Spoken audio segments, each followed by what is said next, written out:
are under my power. Look into the hypnotic eye. You're not dreaming. You're watching cinema. Insomnia.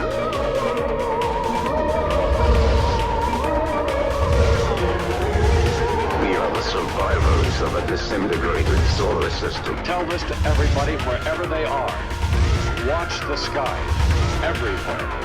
Keep looking. Keep watching the sky. Flying saucers have invaded our planet. Please assume the position to repeat after Mr. Lobo. You see?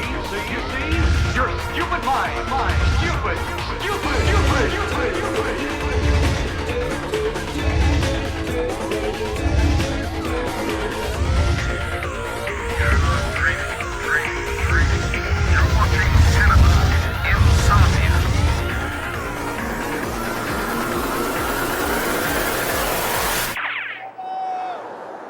You're not dreaming. You're watching cinema. Insomnia. In Drive-In vision. We are here in the amazing Lehigh Valley, home of the Mahoning Drive-In Theater, made famous in the documentary At the Drive-In. Now, I bet you're wondering, what's so special about this place? It's a sign and a field, concrete building and a screen. But it's so much more than that. And if you were to come here, you would feel the magic coming up through your Payless shoes, right up through your denim jeans, right up through your graphic t-shirt, and right up into your brain. And you would realize that this is hallowed ground. This is a special place where dreams come true. The magic of the movies is alive, and it's kind of like camping for nerds. We're gonna have an amazing time this week because it's Creature Feature Friday. And we're gonna be showing you the first two and possibly the best two of the Critters films. Critters 1 and Critters 2. A literal Critters Con, if you will. And we're gonna be talking to the CHIODO Brothers, special effects wizards and puppeteers who brought you films like Pee-wee's Big Adventure and Killer Clowns from Outer Space, and of course the Critters movies and Chillerama and on and on and on. We're gonna talk to them about the magic that they do. But for now, I'm told that we can't show you Critters 1 or Critters 2. We can't afford either of those classics. But we do have something very special, right? Special? Babs is telling me it's something very special queued up for you now. So let's have the first reel of tonight's feature for our own Creature Feature Friday special that might not be on Friday. Reel 1 of tonight's feature that we like to call tonight's feature.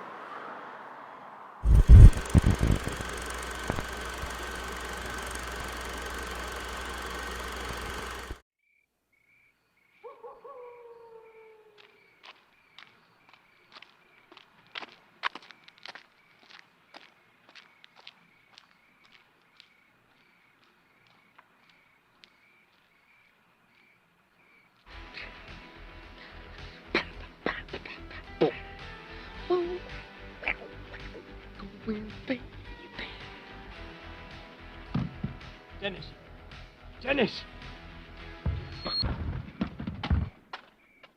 Hey, what gives? You're being paid to work around here, not to sit around and blast your eardrums. Hey, take it easy. I can do both. Hello? Hello?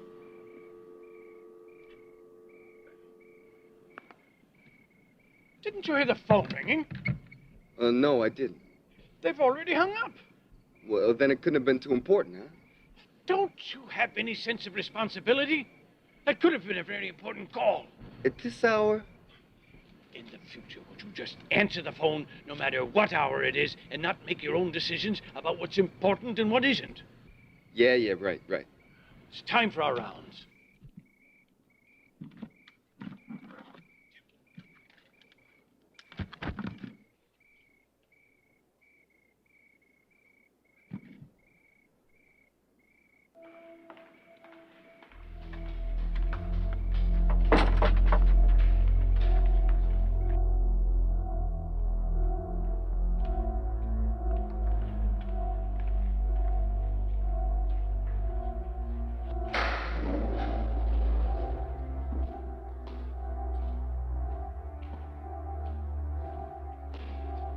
Did I ever tell you what the studio was like when I first started here? Yeah, more than once. Oh, it used to be one of the busiest lots in town. It's a real thriving metropolis now. Hey, wait a minute. What's this down here? Oh, it's just an old film wall. There's nothing down there. Well, yeah, well, why don't we check it anyway? I'm telling you, there's nothing down there. And I'm not going to waste my time checking it out. Freedy, What is it now? I need to talk to you now. Well, I can't right now. Now. I mean it. Finish the rounds. And remember what I said? Hey, whatever you say, Pops.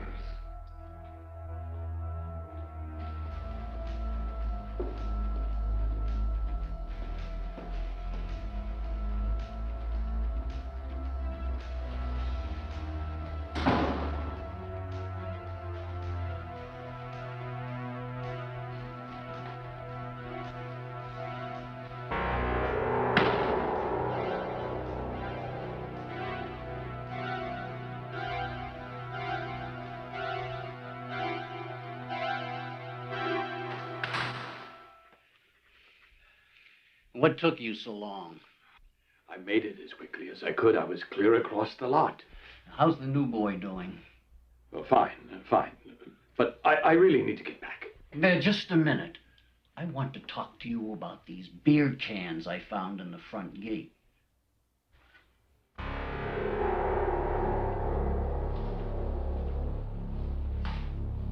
So there's nothing down here.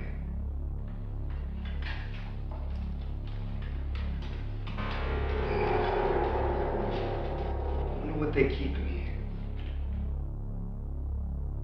You, Mr. McCready!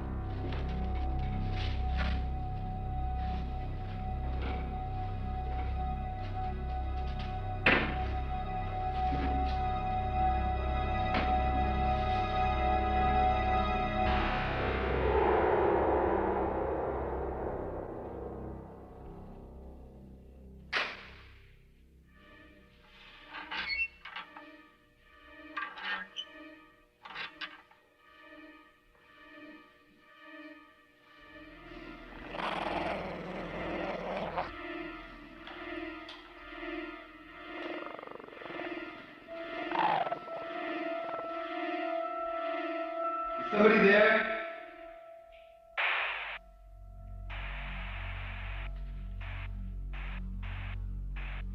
I'll give you a report in the morning.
Boy, everyone is on edge. What, is everyone scared?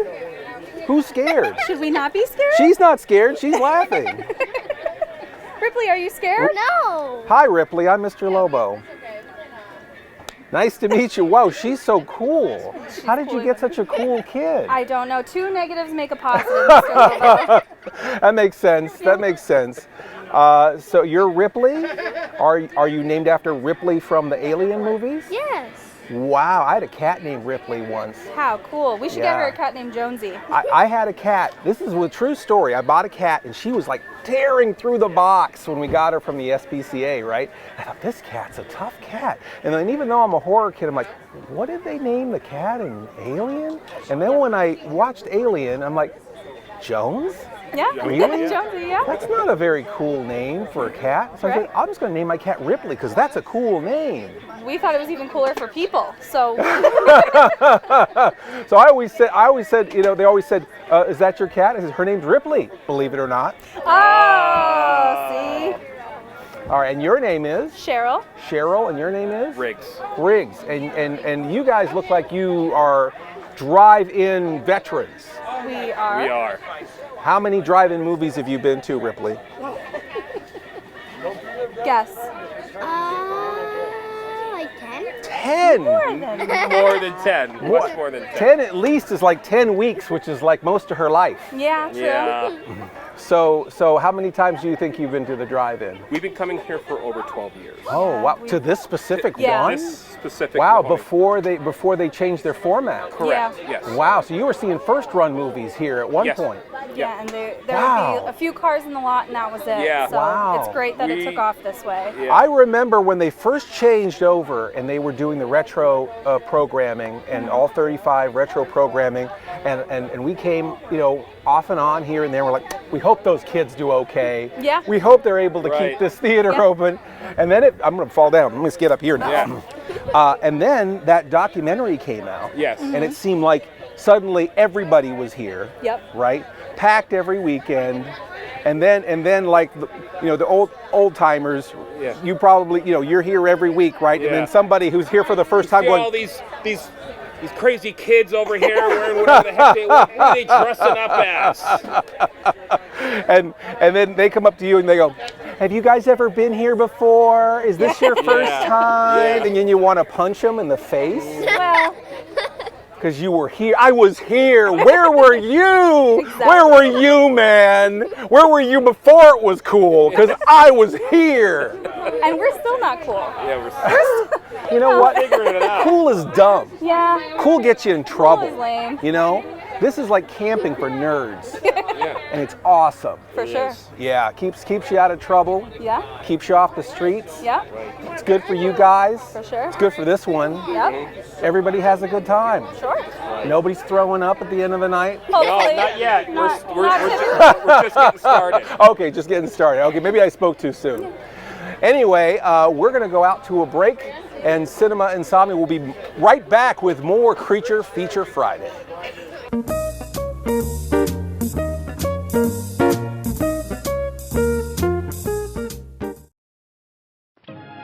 Good evening, folks, and a hearty welcome to our drive-in theater.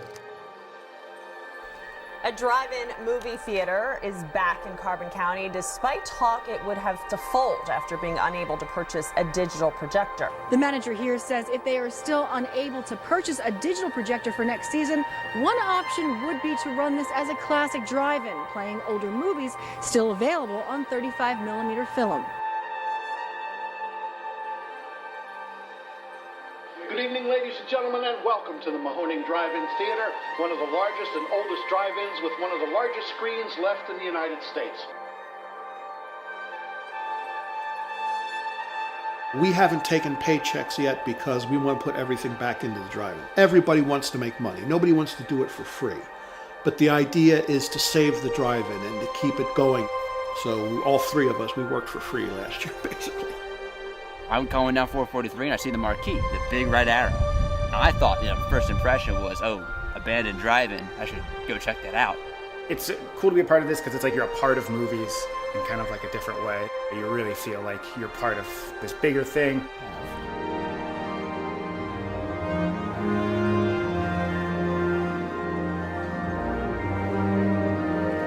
We hope you have a wonderful time.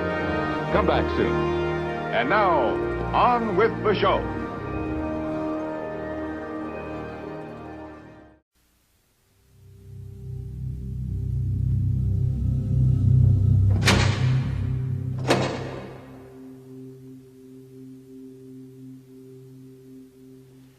This is crack, rock cocaine. It isn't glamorous or cool or kid stuff. It's the most addictive kind of cocaine, and it can kill you. What's really bad is nobody knows how much it takes. So every time you use it, you risk dying. It isn't worth it. Look, everybody wants to be cool, but doing it with crack isn't just wrong. It could be dead wrong.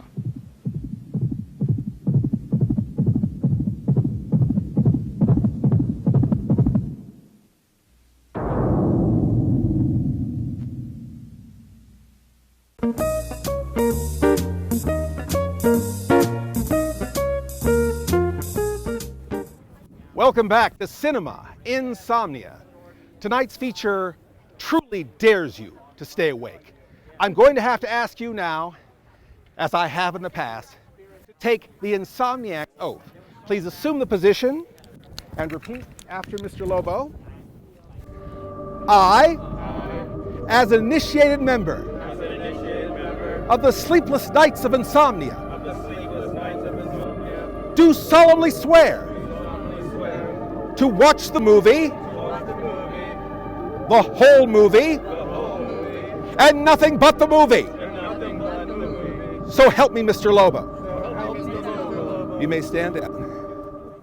And now, back to tonight's feature that we lovingly like to call tonight's feature. Another one quit.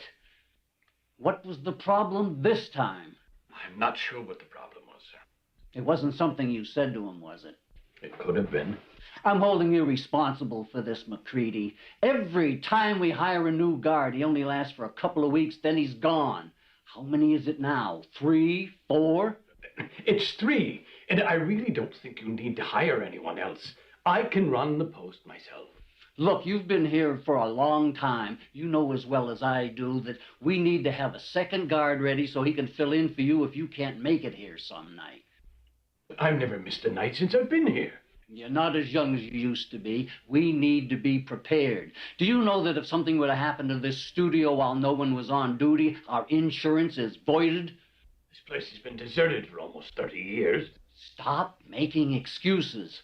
I want you to hire a new guard, and this time, hire one who will stick around for a while, or else I'll hire 2.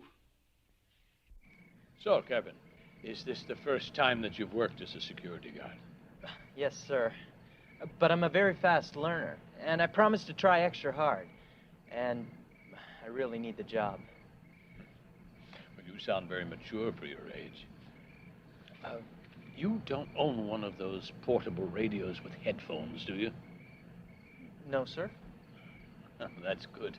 I think we'll get along just fine. Now, are you ready for your first tour of the lot?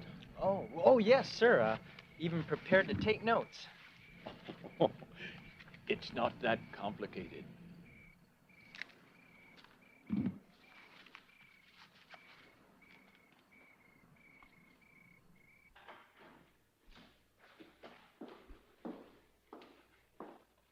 You've never been on a studio lot like this before, have you? No, sir. Well, it's not that difficult to keep track of. There isn't much goes on here anymore. How long have you been working here? Oh, quite a while. About 30 years, actually. And I've never missed a day and had to have someone fill in for me. 30 years? It's amazing. Well, not really. You know, time becomes sort of a blur when you reach a certain age. Sometime I'll tell you what this place was like when it was still a functioning studio. I'd like to hear about that.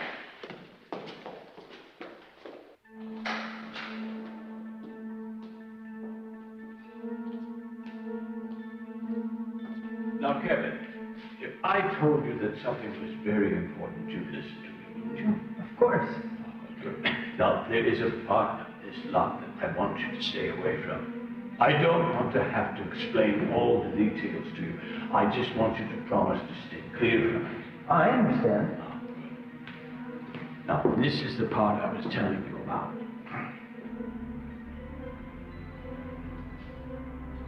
What's down there? Oh, it's just a lot of dangerous machinery. Now, don't go in there and take a chance of injuring yourself. Do you understand? Yeah. Good. Now, I don't want to have to remind you a second time. Just stay clear of this area.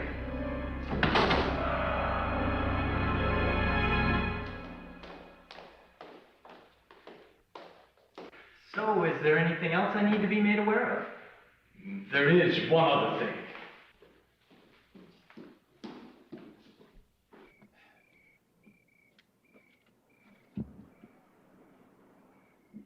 This is what I was telling you about.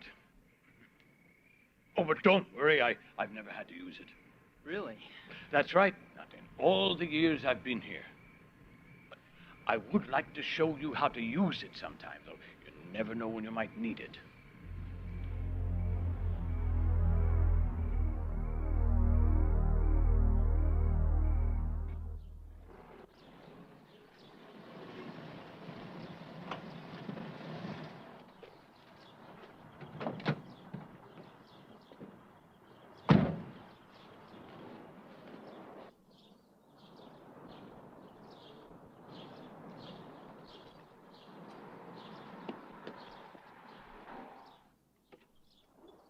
Hi. Not now. Your friends are here. Hey, how's it going?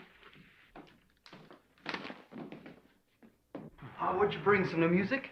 No, I just rented a videotape that Amy and I were gonna watch. Well, that was very nice. Let me see what you got. What? Don't you ever get any tapes from the adult section? My boyfriend would never bring me a tape that didn't have at least a single X rating. Well, Kevin isn't like that. He would never want me to see anything that was rated X. Would you? No, I wouldn't.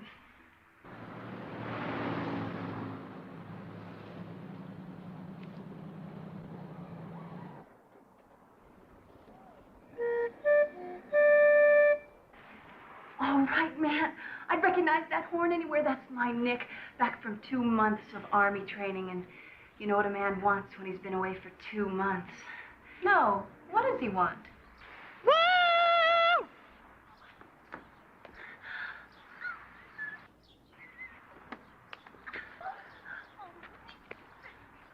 2 months!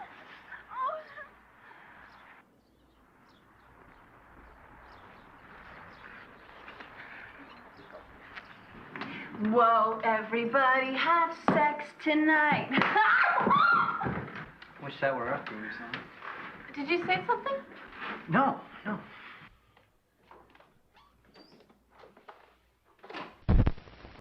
Having a good time so far? Yeah, sure. Yeah? Yeah? Is this your first time to the Mahoning Drive-In? Yep. Oh, it is? Yeah. It is. Where are you from? Plymouth, Massachusetts. Plymouth, Massachusetts. What kind of drive is that? You suck, Plymouth. Everybody, you suck, Plymouth. Yeah. All right. So okay. How many hours? Tell me. 6 hours. 6 hours in a car, I'm assuming. Yes. You drove. You crawled on your belly for Yeah. 6 hours, and then you got here. And so, what was the big draw? Was it Critters 1 and Critters 2, the CHIODOs, the drive-in experience? Critters and CHIODOs. Critters and CHIODOs. So Yep. you're a longtime fan? Yep. Whoa! Wow! Critters. Look at this. Critters 2, the main course.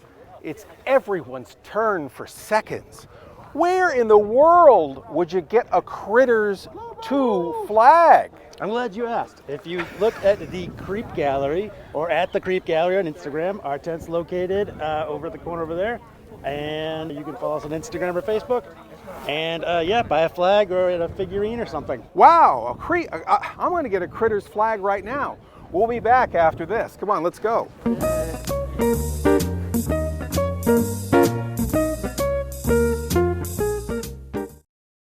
Are you hungry? Hungry as a gremlin? Here's gremlin cereal. Gremlins, gremlins, bite after bite. What a tasty way to satisfy your gremlin appetite. Gremlins is a deliciously sweet, crunchy cereal that satisfies the hungry little gremlin that's in all of us. Gremlins, gremlins, bite after bite. What a tasty way to satisfy a gremlin appetite. Gremlin cereal is part of this complete breakfast. Gremlin, yum yum.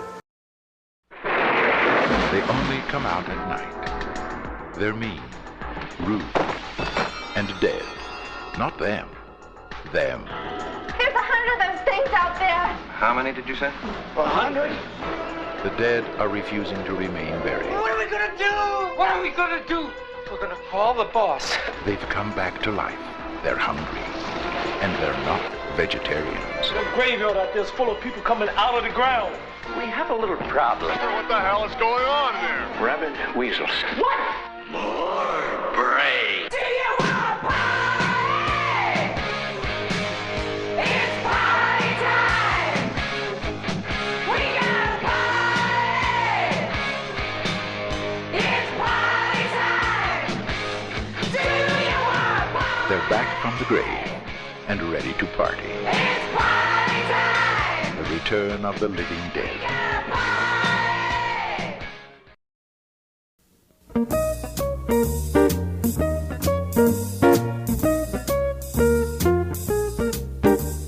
Greetings, this is Mr. Lobo. We're here at Creature Feature Friday, and I'm talking to some very, very big Insomniacs, Heck and Liza Johnson. Is it Johnson? Yes. Yes, it is. It is Johnson. Okay. Good that we didn't embarrass ourselves on Cinema Insomnia.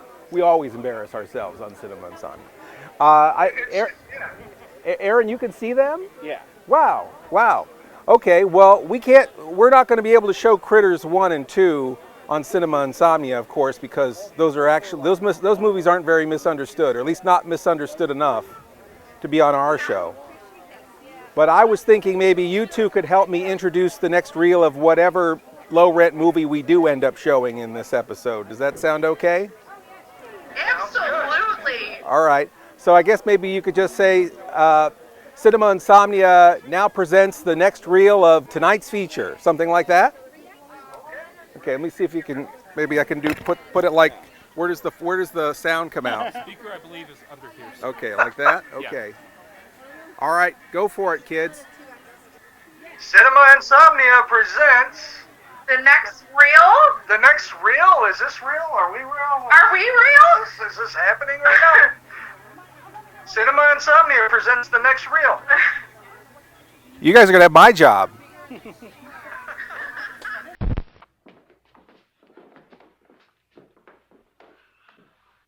I want to hear about everything you did in basic training. Well, we had to get up every morning about 4 a.m., you know? Sounds like loads of fun. Then there was calisthenics and a daily run of 6 miles. Oh, I bet you got really sweaty. Oh, you know I did. After that, firing range. And tear gas training. Then there was infiltration course. Big deal. I have access to a gun where I work. Yeah, well, it's a big difference between having something and knowing how to use it. Would it be okay if I used your phone? Yeah, sure. Who are you gonna call? My girlfriend. Hey, are we ever gonna get a chance to meet this girl? I don't think so. She's kind of shy. What else did you do with the gun? Well, I haven't actually had a chance to fire it yet, but... I was talking to Nick. Then we had target practice. But I never had an actual chance to shoot anyone. Yet. Shooting someone, is that really important to you? Well, yeah.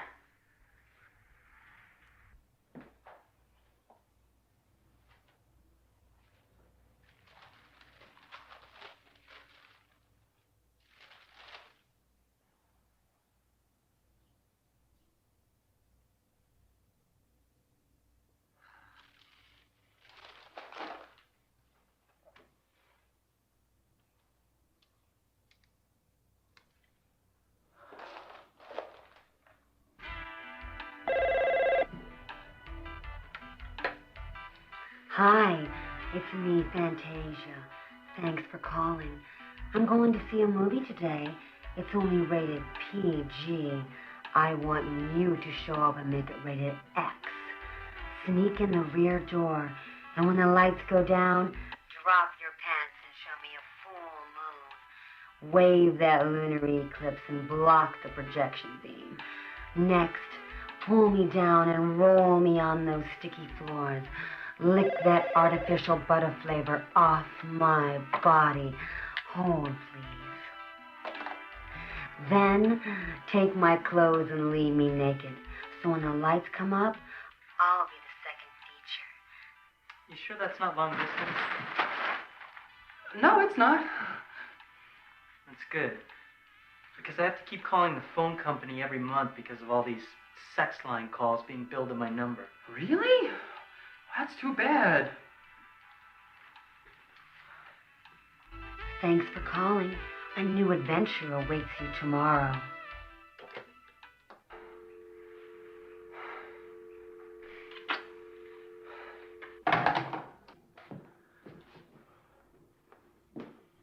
Oh, yeah, and then we spent all afternoon studying hand-to-hand combat. I know about the techniques you have with your hands. Tell us about something else. Yeah, could we change the subject already? Why don't you pay attention and maybe you'll learn something? Nick is protecting our country and you're just guarding some rundown, deserted dump. What did you say? Why don't you be nice to Nick and maybe he'll teach you something? Yeah, I can teach you all about hand-to-hand combat with no problem. Yeah. Oh, go on, I know you can do it. Look, I said I wasn't interested, okay? Come on.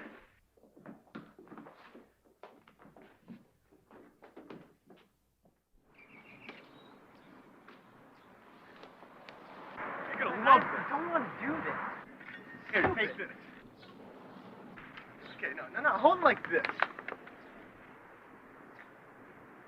Okay, now block every move that I make. I'm gonna take it really slow on you. So watch out. Here comes the first one! Go, Kevin, show me. Go, Nick, kick his butt.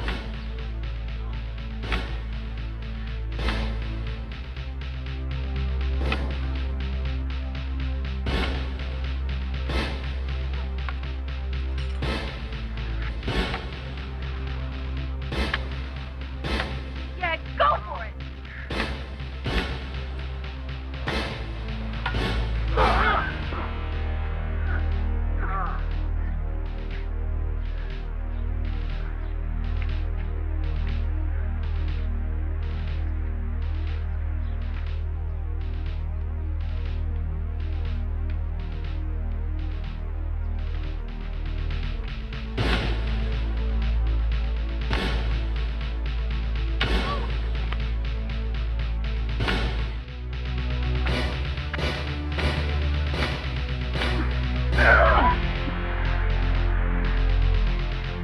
Come on! Yes!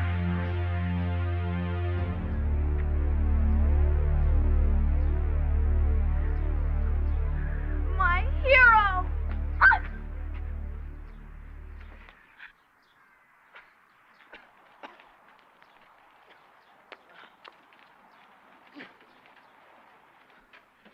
You really humiliated me. What? I didn't even want to do this. It was your idea. Well, I don't care whose idea it was. I wanted you to win. How was I supposed to win, Amy? I've never even done this before. It was an unfair match. You looked really pathetic. What do you want me to do for you? I want you to make me proud.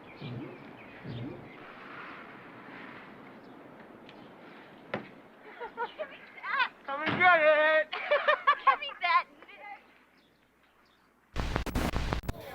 Whoa. Well, what did you think of that, Ben? That was indescribable. I would agree. Indescribable is the only way to explain that. H.P. Lovecraft may have put it the same way. Unthinkable, indescribable. Unthinkable, lugubrious. Lugubrious. Right. I'm here with Ben Stansberry. He's a puppeteer. We're here at Creature Feature Friday with the CHIODOs in person.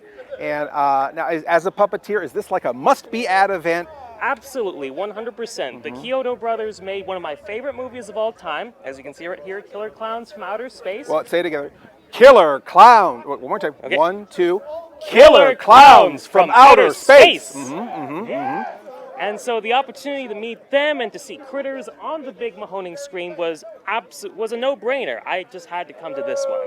And it's always great to come to the Mahoning Theater. This is a lovely place to meet up with friends, weirdos, what have you. Well, thank you for being one of the weirdos at this event, Ben, and getting your freak on with us. And Cinema Insomnia will be back with more Creature Feature Friday.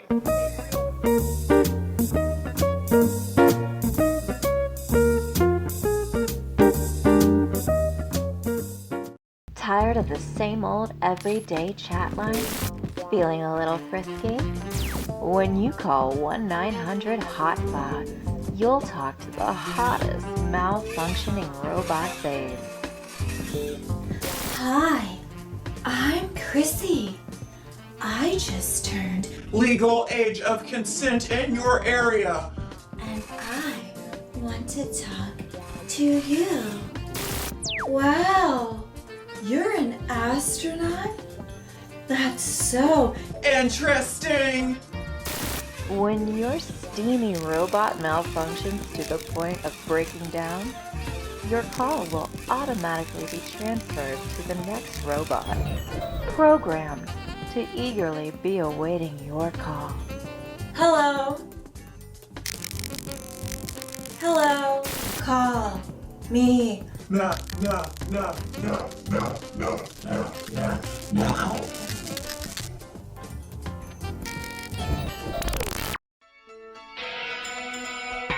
Stand in the place where you live. Now face no. Think about direction, wonder. Think of all that he can teach us.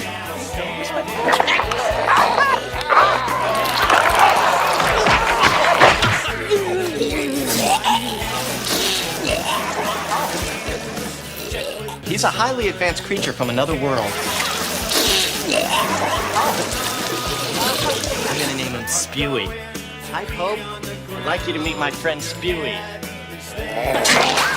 Invite him back, because he likes that. Just get him the hell out of here. He's stinking up the place.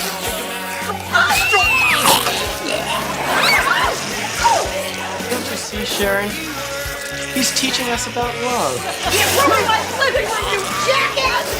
You sold him to the government. I did not. I beat him to death with a rake. You know, I'd probably be a tad more upset if he wasn't so darn tasty.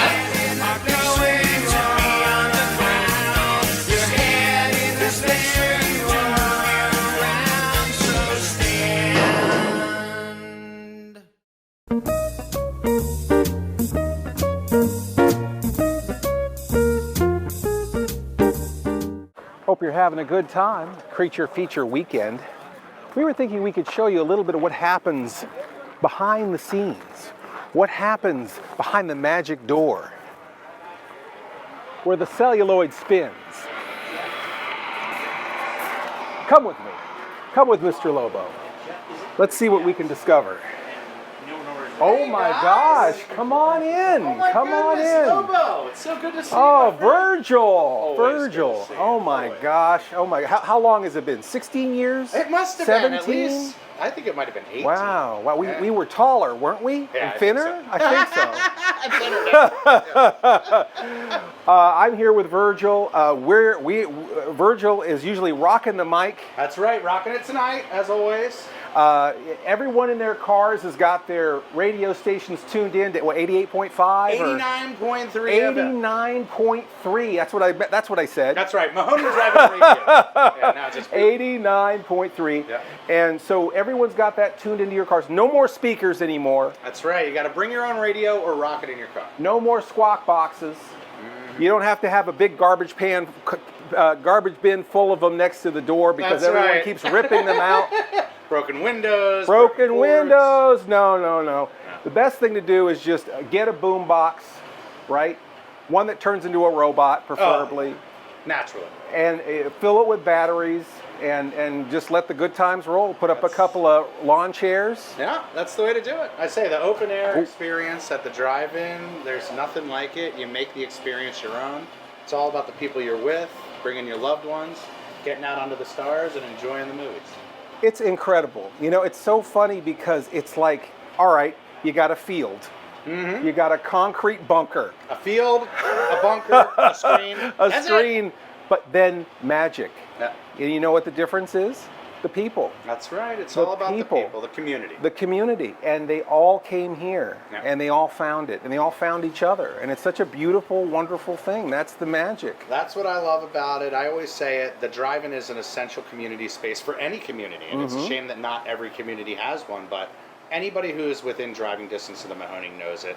This is something very special. It's almost spiritual what we got going on this lot. It's incredible. There's people here from California. Yeah, literally people here across the world. from New York who are just like, they're coming here for culture. Yeah, that's the way to do it. I say the only ones who are exclusively leaning into 35 millimeter, and that is people's hearts. That's what we all grew up with. And I always say you never think about the man behind the curtain. Yeah. But since we shine a light on that man behind the curtain, it's just magical. People really appreciate it. It's great that you show this space off too. I don't think there's a whole generation of people who've never seen film spun off a projector. Never. I was thinking that after we go into the movie and come back, could you show us the projector? Oh my God! When Robert comes, you got to come watch Robert and Jeff at work. It's amazing to see. I still say it's like a magic trick. It still wows me to this day. So come back for sure. Oh wow! Okay, we're gonna get back into this movie. Hey. Have fun, Lobo. It's always good seeing you. Give my love to everybody. Absolutely. Virgil's love goes out to you all. Thank you so much for supporting the Mahoning Drive-In. And now we get back to whatever crummy movie we've got for you today. I love it.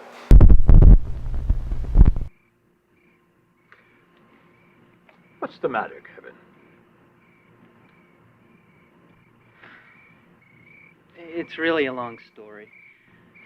I've got all the time in the world.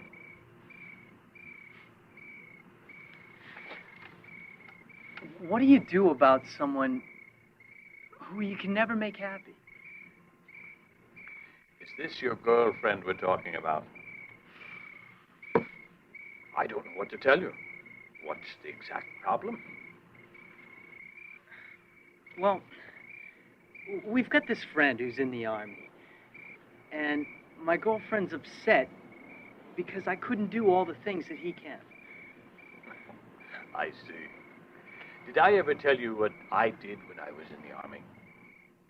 No. Oh, it's also a long story. Uh-oh. Looks like we've got company.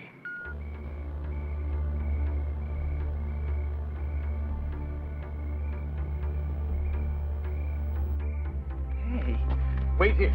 I'll call you if I need you. But Miss McCready... I said to wait.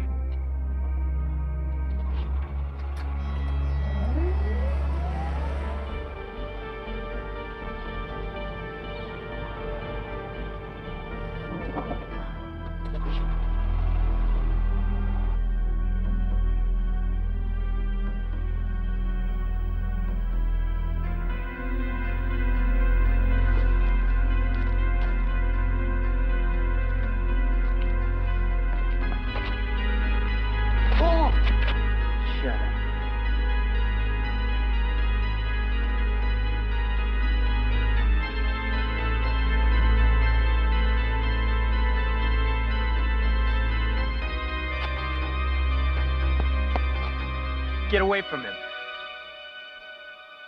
Is this your grandson? No, he's my partner. I said, get away from him. Who are you kidding? You don't know how to use that.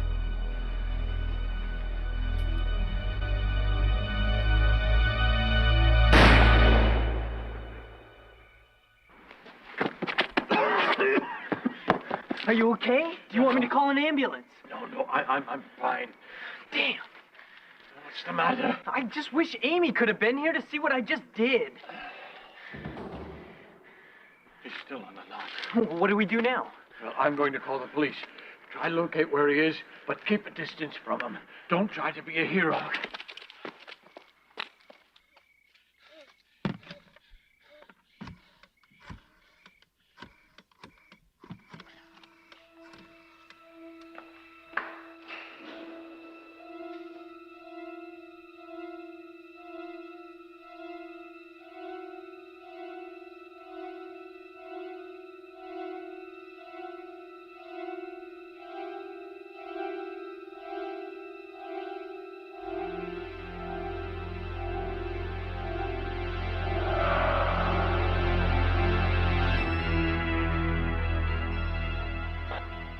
McCready? I'm going down that hallway where all the machinery is.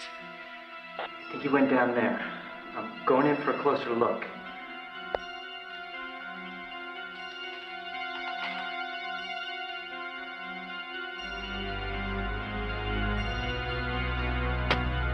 God. The vault. Kevin! Stop whatever you're doing! Don't go near the vault. No matter what you do, don't go near the vault!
Too late!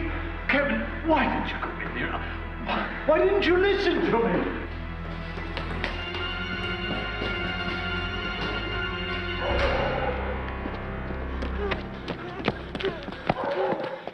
What's going on?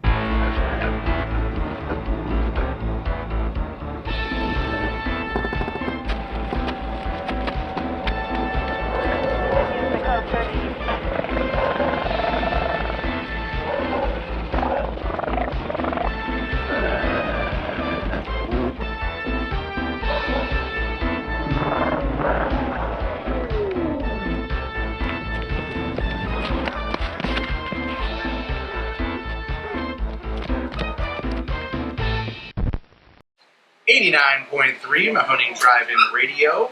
Your old friend Virgil welcoming you guys back.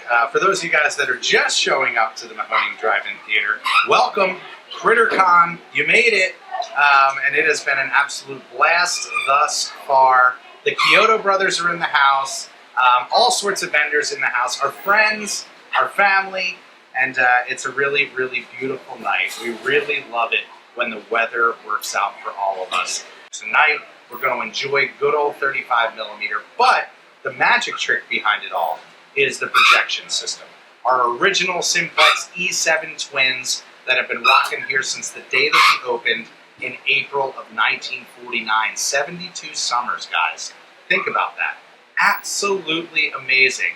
And we got Jeff and we got Robert rocking the projectors tonight. We have a reel-to-reel system, so quite literally, it's an up and down job. Every 20 minutes, they're physically changing over the reels. They're watching the screen, making that magic happen. So you guys get to see it, but even cooler, the CHIODOs get to see it. That's right. Nothing thrills me more than when a guest comes, gets to walk through the booth and see what's really special about the Mahoning Drive-In Theater. The programming's out of this world. The guests, really awesome. Photo ops, craziness. But the 35 millimeter is a hook to the past that we are certainly preserving and will preserve until the day that we are in the ground. Anything that you guys need to swing on in, the projection booth doors open for you guys to enjoy. And hey, okay, Robert, I got Mr. Lobo here. He's in the projection booth. So, Lobo, what's happening out there? You guys having fun? We are having an amazing time. Thank you for asking, Virgil. This is an incredible place. It is an unparalleled pleasure. Big thanks to Featured Weekend for inviting Mr. Lobo to be part of this. The CHIODO Brothers, of course, are all amazing. You know, it's interesting because that connection to the past, the connection to the practical effects that we all loved in those movies. Yes. And then, of course, the connection to the film connection Right. of the 35 millimeter. So, you know, as much retro goodness as you can stand. Of course. You're getting the overload tonight. Oh, yeah. We're going to have to lay down for a few days after today. Thank you all, and enjoy the show. We love it. All right, guys. Almost to showtime. We're going to do a little bit of testing up on the screen. But you know it, the party's just begun. We have not even hit the screen with any movies yet, and we got so much madness going on.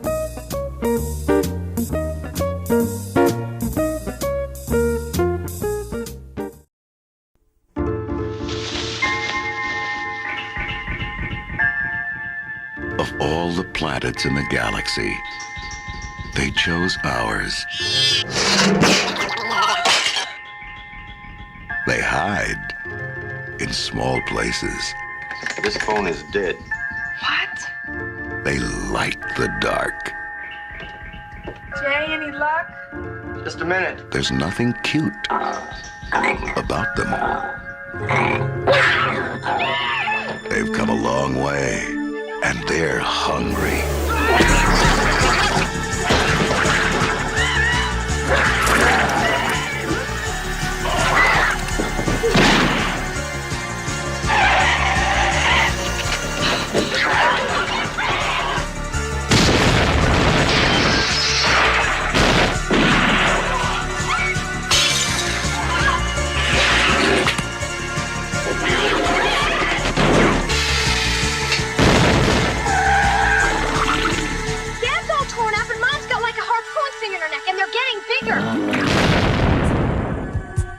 Critters. They bite. When you make a great tasting candy, word gets around. You want Reese's Pieces, do you? Ah, Reese's Pieces.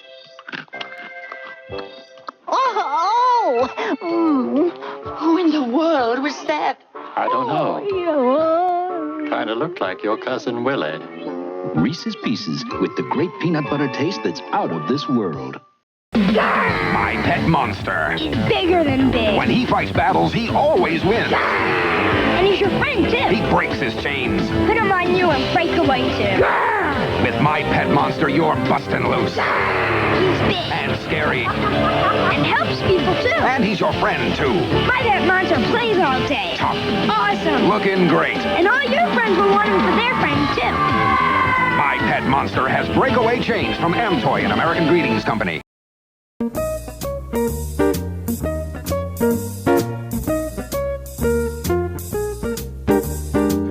We are here still at the most magical place on earth, the Mahoning Drive-In, hollowed ground. Absolutely. You can feel the magic coming up through your sneakers. Is this your first time here at the Mahoning? We're veterans. I could tell. Look at how many wars he's been through. Look at this man. This is the most highly decorated man at the Mahoning Drive-In. How many movies do you think you've seen here on that screen? What would you say? Come almost every weekend for about 6-7 years now. Oh wow! So maybe 100. 100 films. Yeah, maybe 100. Yeah. That's amazing. That's a lot of wonderful nights. 100 weekends. 100 weekends. Yeah. Because there's you do like the sure. schlock around. Yeah. You'll watch three movies in one night. Yeah, sure. absolutely. Sure. Absolutely. Were you here for Zombie Fest? Yeah. Yeah. We were there too. Band Party, all the big events. VHS Fest. Yep. All great. So, wow, it's so wonderful. And it's wonderful to see you got the whole family together. And I think this one, Wally wasn't born when you started coming here, right? He was just born. He was just born. Have you seen the At the Drive-In documentary? How old are you? He's actually in that. Oh, you're in that documentary? Yes. How? To Dorothy. Do you mind me asking how old you are? 7. Wow, fantastic.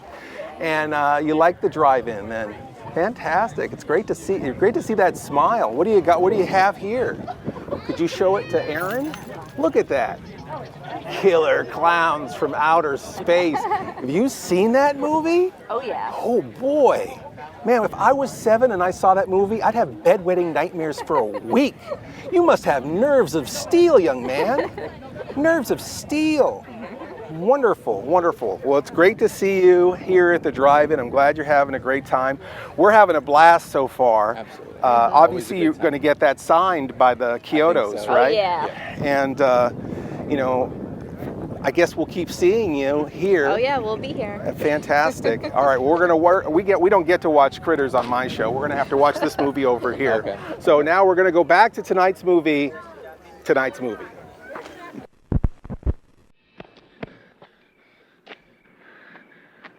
Oh, if you only knew what you just did. I don't understand. What just happened? The vault.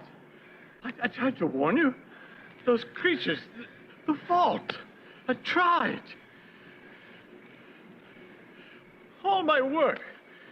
30 years I've been trying to prevent this from happening. To prevent what from happening? Those creatures. Why do you think I spent the last 30 years of my life here? I was keeping them from escaping. You know, I was young when I began to work here. And the studio was busy and prosperous. I'll always remember the night that it happened. It was late. There was hardly anyone around. I didn't even know what it was at first. It was all so fast, just a flash of light and a sudden explosion. I stepped out to see what it was, but there was no one else there except for me. It was right in the middle of the lot. If it had been daytime, it probably would have been crushed in all the traffic. I just stared at it for a long time. I didn't know what to make of it. And then suddenly it moved. And out from the top of the disc came this small creature, a sort of hobgoblin. It looked around, and then it stared right at me. I didn't move. I just kept watching it. It looked so friendly at first. If only I'd known what lay ahead.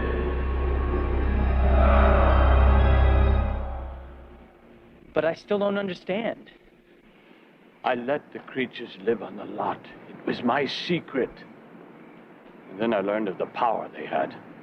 I still don't know if they figured they were doing good for people or not. They slowly began to destroy everyone on the lot. They would find a person, tap into his brain, and then create his wildest fantasy. It seemed harmless at first. I mean, watching everyone around me becoming rich or famous. But for most people, what they really want in life can be very dangerous. In fact, the creatures wound up destroying everyone they came in contact with. They're loose in the city now. But you could warn everyone. They'd listen to your story. Would they? No one believed me 30 years ago. I went straight to the head of the studio and tried to explain it to him. He didn't believe me. No one did. I just watched helplessly as people around me were destroyed one by one. And what can we do? Oh, I'm too old to catch up with them now. But you might still have a chance. There aren't very many of them, but they move quickly. Just remember, they're attracted to bright lights. That's how you can find them. Watch everyone around you. When a person begins to act strangely, it means that one of the creatures have tapped into his mind. When this happens, the creature is never far away. Find it and kill it before it's too late. Because when the creature dies, the fantasy ends and the victim is safe. Now remember, they're only attracted to bright light. That's how you find them. But you must destroy them all before dawn, because once it's daylight, it's too late. Okay. You'll never be able to stop them.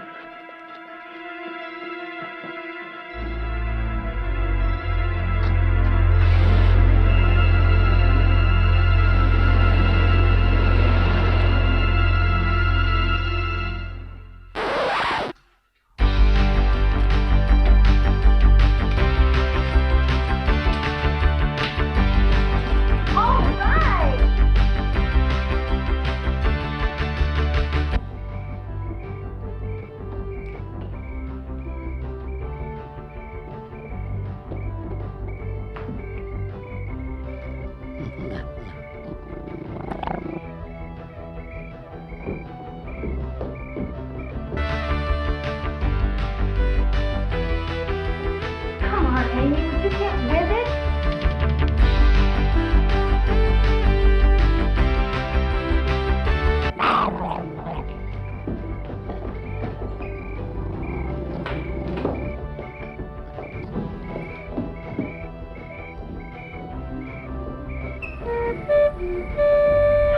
Car horn.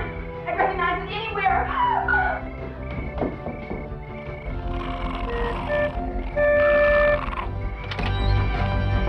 You guys late.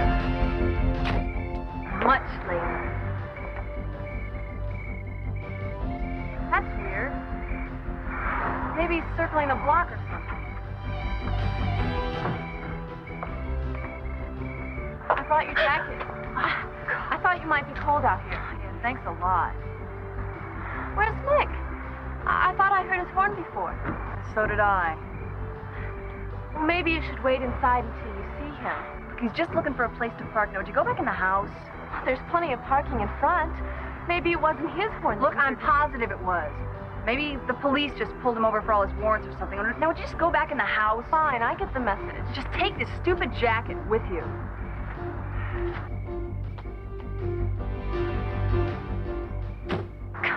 Damn it, Nick, where the hell are you?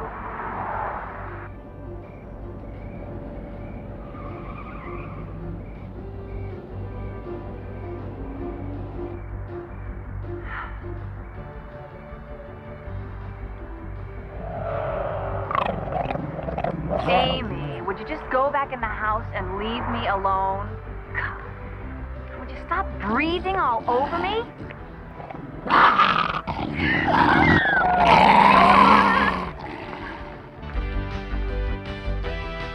Sounds like Nick finally got here.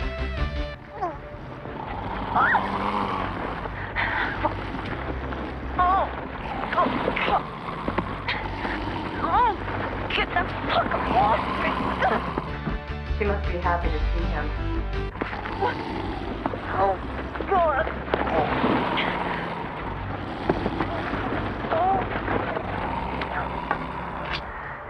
Take that, little bastard!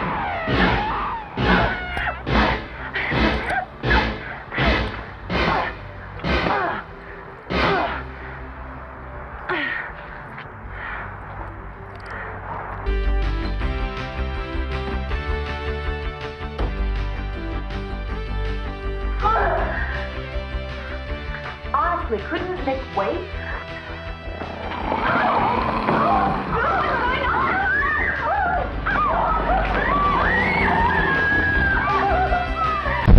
Once again, we resurrect our snack bar segment from an actual snack bar. This is the snack bar at the Mahoning Drive-In. Everyone's having a great time, as you can tell. I thought so last time, but I wasn't going to say that. This is the famous counter. They have a whole vegetarian menu. You've got your nachos for $4, French fries for $3, mozzarella sticks for $5, a vegan burger for $6. So the vegan burger is $5, and if you want cheese, it's $6. Math was not Mr. Lobo's strong subject here. They're playing it really safe here at the Mahoning, and Mr. Lobo likes that.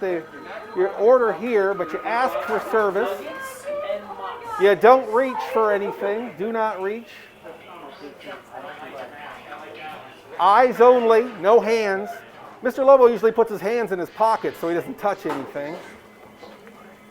Greetings, yes. Mr. Lobo would like a French fries, please. And could I also have some nachos, please? So these are tortilla rounds.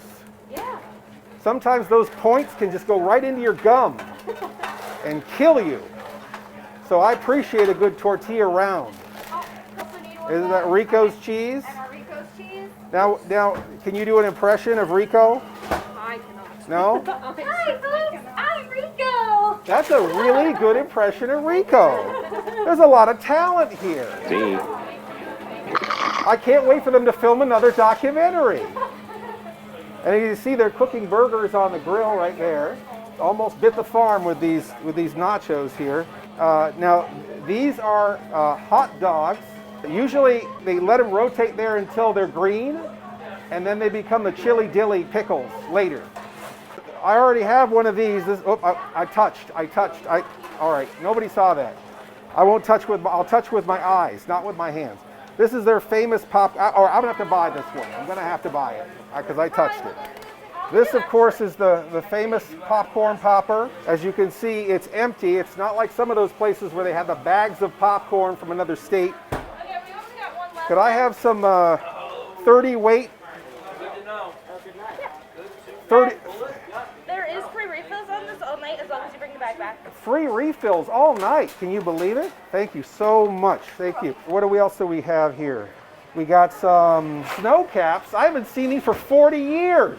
Okay, we got to have some snow caps and some goobers and some Sour Patch Kids. Yes, Sour Patch Kids. Yeah, I'll take one. I'll take that one. Yes, fresh one. I want a fresh one. All right, thank you so much. And what is your name? Zoe. Zoe? That's exotic. Thank you so much. All right, so now here's where we ring out. So why don't you make yourself something unhealthy and inexpensive during tonight's intermission? Let's all go to the lobby. Let's all go to the lobby. Let's all go to the lobby to get ourselves a treat. Delicious things to eat. The popcorn can't be beat. The sparkling drinks are just dandy. The chocolate bars and the candy. So let's all go to the lobby to get ourselves a treat.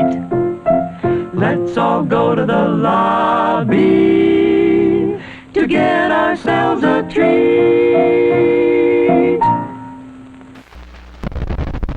It is my unparalleled pleasure for Mr. Lobo to introduce to you Stephen, Edward, and Charles CHIODO, masters of creative chaos and the imagination. That's how I would describe them. Otherwise known as the CHIODO Brothers. Thank you so much. Oh, it's a pleasure being here. Thank you all for inviting us. Yeah, you guys have been great. Thanks for coming out tonight. This is a dream come true. We use our art and we use our imaginations and help movies being made. And then 30 years later, to have the reception that we have here is the most remarkable thing. It makes it all worthwhile. Thank you so much. I put it out to the fans. I said, come by the booth, give Mr. Lobo your questions for the CHIODOs. And we've got some, and I also asked the Insomniacs online, give us your questions for the CHIODOs. Right here in the drive-in, we have a young man named Kyle. He's 12 years old. And he has a question about critters, okay? Kyle wants to know, what's the weirdest thing that didn't make it into the movie? You guys have an answer for that? For critters? Yeah. Oh, well, yes. When Billy Zane gets killed in the barn, it was early in the shooting. We had our hero puppet with all the mechanisms in the face that I was puppeteering. And it was a second unit director directing us. First unit was dealing with the lead actors. We just had a stunt double and a corpse that the chest was eaten out of, and I had to puppeteer this critter eating his guts out. It wasn't a stunt double, it was Billy Zane. It was Billy Zane. Well, he wasn't the A-list star then. That was his first movie. That he became, so he wasn't. Did he have hair at that point? Are you sure? I thought it was a stunt dummy. But anyway, so there we were. It was all this Cairo syrup, this fake blood, which in the past, when you use it, it dries up and it just hardens. So we had our hero puppet, and this second unit director wanted us to take the puppet in the early first days of shooting and just shove it down into this corpse, into this prosthetic, and just have him rip apart his intestines with all this Cairo syrup blood. We knew it was going to destroy the puppet, and we said, we should do it. And we knew it wasn't going to be in the movie. This was not going to be an R-rated movie. Right. That kind of that kind of visceral gore was always cut out. So he said, please don't let us do this. It's going to ruin the puppet. It's going to be cut out anyway. He insisted. We did it. It hardened on the puppet. No matter how much we cleaned it, it never really worked the same throughout the entire picture. And that was not seen in the picture. Yeah, it was a $10,000 puppet. And he said, well, you know, we're going to be shooting in here. We're going to set this puppet on fire, a $10,000 puppet. In the first week of filming, we had the rest of the shoot to do. And he goes, well, you know, we're going to set this on fire. I said, I'll tell you what, let's set you on fire. Yeah! But another thing that didn't make it into the movie is they wanted an animatronic ball that would actually be radio controlled and attack and roll. And we did some R&D. We created a critter ball that actually rolled beautiful on a stage floor and on a carpeted floor. Years before BB-8 did it. Yeah, but when we put it on the gravel outside on the dirt, it would hit a pebble and not go straight in the direction. So we canned that. So we did the R&D and we made the prototype, and that was never in the movie. And some of the stuff that was in the movie is only in for one cut. And we spent weeks building it, weeks rehearsing it, and then you see it for a half a second on screen. Vivi, who's 6 years old, wants to know, the lady killer clown, is she friendlier than the other killer clowns? Well, if you notice when the Terenzi brothers come back at the end and their clothes are shredded, they've got lipstick all over them. So I would say the female clowns were a bit more friendly. Really friendly? Maybe very friendly. Too friendly. Okay, okay. And I think officially, a lot of people want to know, is it pronounced CHIODO? Yes, its name is it's Italian and it's pronounced CHIODO. Okay, and are you brothers for real? Yes. One of us isn't. Yes. All right. Okay. We Just want to know. We will be people on want to know. In a couple of weeks. On Maury? The results will be in. You're not the brother. Okay. Now, this is a really weird one. What's a Garysaurus? Do you know what a Garysaurus is? Garyosaurus? Oh, yeah. Go ahead. And this mic is dead, right? Okay. You take it. I'm sorry. No. The Garyosaurus was from a partner of ours, Richard Jones, had a series of dinosaur videos with Gary Owens, the famous TV announcer, TV, radio, voiceovers, Dinosaurs, Return of the Dinosaurs, Son of Dinosaurs, and the Son of Dinosaurs, more dinosaurs. Enough dinosaurs. Yeah, we did all the special effects for that, a lot of stop motion stuff, and one of his ideas was to have Gary Owens, I don't know if he got bit by a dinosaur, but somehow he was turning into a dinosaur, and we created. This is your off-camera announcer. Yeah, we made I designed a dinosaur that looked like Gary Owens, and Steven sculpted it. Edward made the armature, and we did a little stop-motion thing. Actually, Steven animated the Garyosaurus come to life. Yeah, it was a really fun show. The challenge was making Gary Owens first come alive as a dinosaur, do dialogue with a character that has no lips, and then he had to be like a mechanical, fake animatronic dinosaur in the museum, and that comes alive. So it was a lot of fun. Richard Jones shows are educational. You learn a lot about dinosaurs, but they're also fun and kind of has a lot of funny shtick. Yeah, the dinosaur may not have had lips, but it did have a mustache. Yeah, that was an interesting challenge. How do you put a mustache on a dinosaur? And what I did is I exaggerated the scale pattern on the face and painted it black. And the hair that he had, well, the Spinosaurus has a fin, the Dimetrodon has a fin, so I put a fin. And I gave it a little bit of a till and painted that black, so that became his hair. And it worked. It worked very well. Hey, Pixar, can I be in your dinosaur movie? Awesome. And the whole dinosaur series soon to be re-released on Blu-ray. Oh, good timing. All right. Did you have favorite shows when you were kids? Was there something that really inspired you that just sparked you, that kind of set you on your path, maybe? Well, for me, and probably for you guys too, was the original King Kong, the 1933 black and white version. Oh, wow. That Willis O'Brien animated. That was the big inspiration for me. When I was very young, I lived in the Bronx, and we had these elevated train tracks right down the block from our apartment.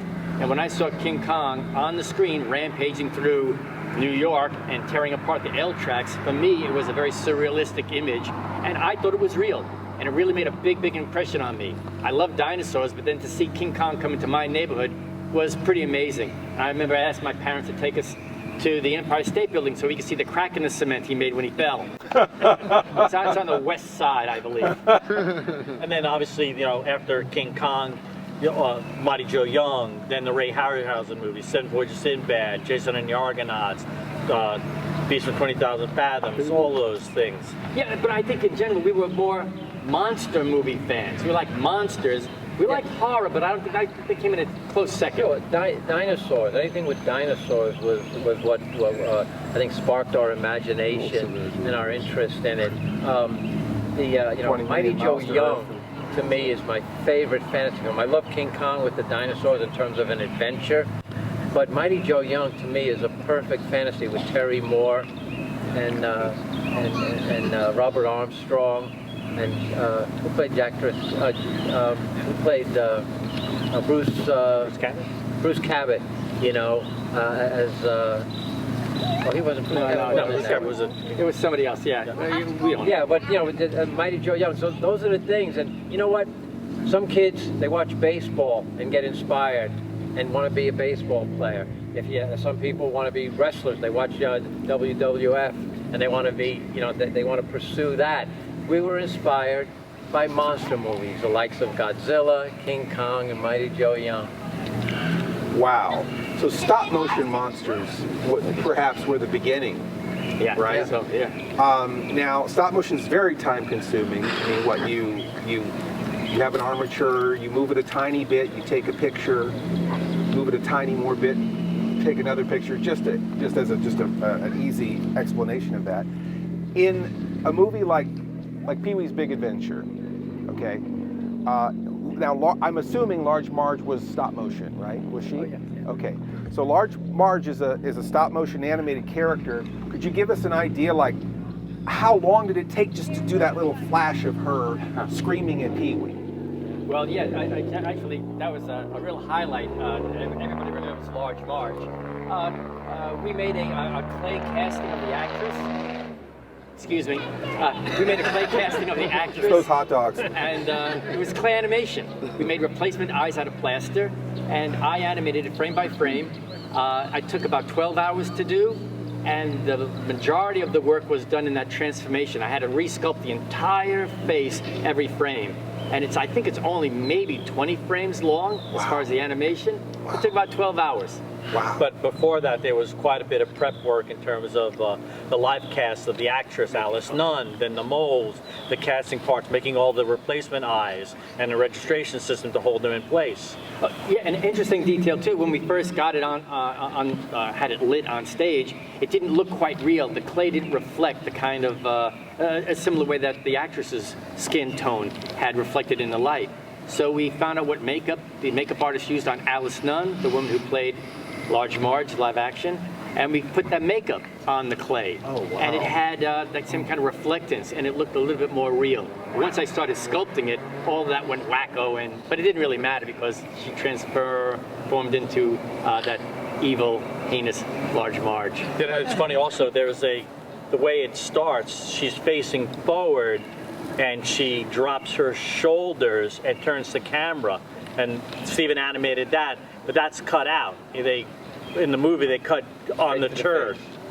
Yeah, which was a good choice. Editorially, all the work I did with her, sitting there, blinking as a human character, took a lot of time. She blinked, shrugged her shoulders, then turned around, and then turned into Large Marge. Yeah, 12 hours. And now, and please forgive me, there is some other stop motion in the movie, like the dinosaur eating the bicycle. Was that you or was that someone else? It was a choice. No, yeah, that was Rick Heinrichs. Okay. Tim's partner. He did that. Okay. It was interesting. Rick came to us he said, I have these 2 shots, a Tyrannosaurus with the bicycle and Large Marge. And I said, oh, I love dinosaurs. I'd love to do the dinosaur shot. He goes, oh, well, no, I want to do that shot. And I go, oh, shit, I got to do Large Marge. We didn't know how we were going to do it. It was just like a big, how the f we're going to do this? But I'm really glad. It was really a highlight in our career because everybody knows Large Marge, and we did it. And that was a Tim Burton vision. You got to give him credit for that. That was a Tim Burton scare. It became a signature thing. You know, we executed it, but it was Tim's concept. Yeah, and after we did that, we were asked to do that Large Marge effect, they called it, for a number of commercials, and in UHF. Oh, okay. Yeah. I love that movie. The Weird Al movie. We did with Pee Wee. Yeah, we did it for Weird Al, and then we did it for Daryl Hannah as part of the MGM Disney Studio Tour in Florida. So Large March was kind of the bullet time effect from The Matrix for you guys, where you got a lot of work recreating a similar effect. People saw that image and they said, oh, we want to do something like this for their show. Now, and forgive me, please, you worked with Tim Burton before on the short Vincent, right? Did you do the animation for that? Oh, yeah. I was an animation supervisor, a technical director. Is that how you knew him? Yeah. Okay. I met Tim, he was working at Disney, and they had this Vincent, a short that they were funding for, as a test for a film called, Trick or Treat. Was a feature film they had in mind. And somebody proposed stop motion, so they did Vincent under the banner of a test. And Vincent for is about Vincent Price as a little kid, an animated movie about Vincent Price as a child. Yeah. You can check it out. You can see it on YouTube. And I think on Nightmare Before Christmas, I think it's probably it's typically on the DVD, Blu-ray of Nightmare. Yeah, and if you're interested in Tim Burton stuff that nobody knows about, you have Vincent, and then we did a little short with him. It was a kabuki version of Hansel and Gretel, and Disney showed it on the Disney cable once or twice.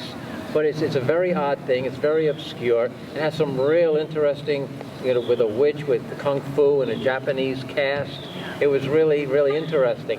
We would have been doing stuff with Tim down. We was looking at the storyboards of Beetlejuice, but we had to do this movie called Killer Clowns from Outer Space, and we weren't able to do the animation, the stop motion stuff on Beetlejuice, which would have been a blast. Yeah. Now, Killer Clowns from Outer Space, a lot of people were here today because of Killer Clowns from Outer Space. I think that movie hit a bunch of 8-year-olds and a bunch of 18-year-olds and a bunch of 80-year-olds. And what do you think it is about Killer Clowns from Outer Space that, first of all, that makes it so attractive to people to where they're going to stand in line for 2 hours and bring you posters and photos to sign? The title, it's kind of says what it is. Says what it is. It prepares you for exactly what you're going to see. And I think there's a basic discomfort that most people have around clowns. I know I do. And I think we tapped into that little phobia, that little anxiety that you might have around clowns. As a child, you go to a circus and these clowns are really big compared to you, and they get in your personal space and they kind of do shit in front of your face, and it makes me feel uncomfortable. So I think I kind of tapped that into the film, and a lot of people might feel the same way. Yeah, we did something with clowns that no one else has done in 30 years. We did what a clown can hit you on the head with a baseball bat, or hit you, kill you with a machete. But Michael Myers and Jason could do that. But we figured out a way that how would a clown kill you in a funny way? And that was the imaginative kills that make Killer Clowns, I think, unique. Yeah, and bottom line, we made a movie that we would want to go see, and the fact that you guys have responded and still want to see it after all these years is really kind of special to us. Yeah. Well, there's a lot of you in this movie too. I mean, there's a lot of your creative energy on a lot of different levels, whereas a lot of movies we get a little snatch of your creativity here and a little snatch of your creativity there. There's a lot of CHIODO in there's a lot of CHIODO. A lot of CHIODO. A load of CHIODO. Yeah, and we've been pretty lucky. In that movie. Some of the scenes we have done, like Large Marge, we were very fortunate that some of the things we were asked to do become these iconic images in this genre. So we've been very lucky in our career.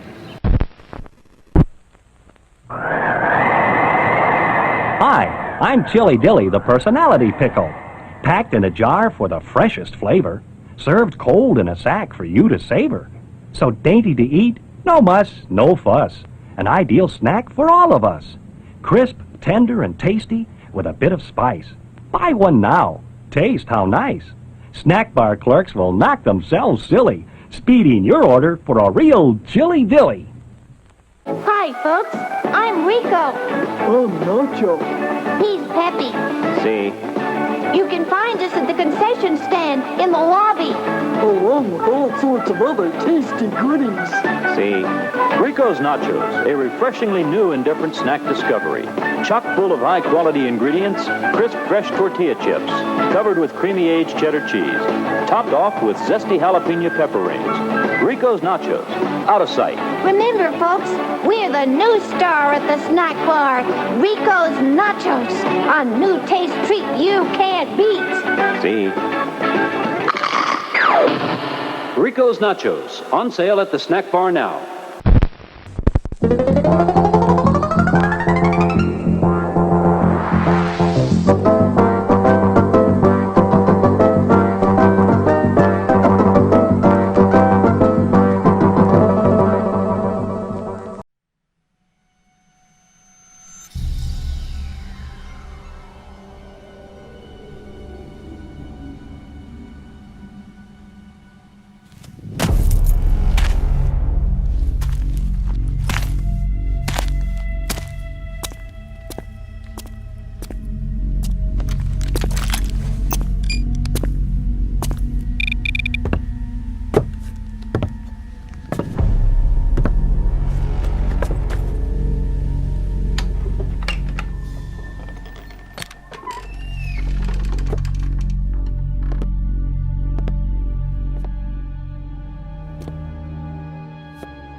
Lifeform confirmed. Specimen 218 deceased.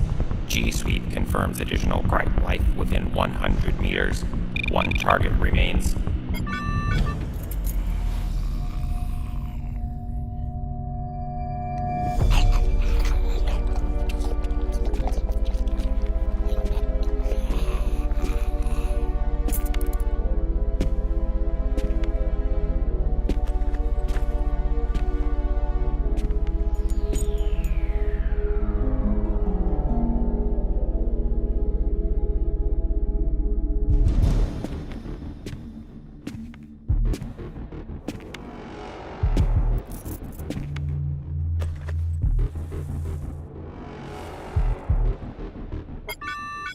Pasta, roni, American food source commonly associated with high blood pressure in human beings, also a cancer.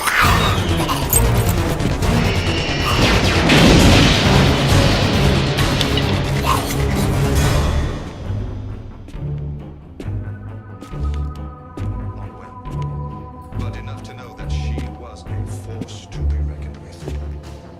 She was killed? Yes, she was. By who? No one knows, Harry. But your bloodline is very important and very powerful. You and your uncle will provide a much-needed stabilizing force if you keep up on your lessons.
exterminated. The Council has new orders waiting for you at the ship. Perhaps next time you'll not ignore my request to utilize your transformation capabilities.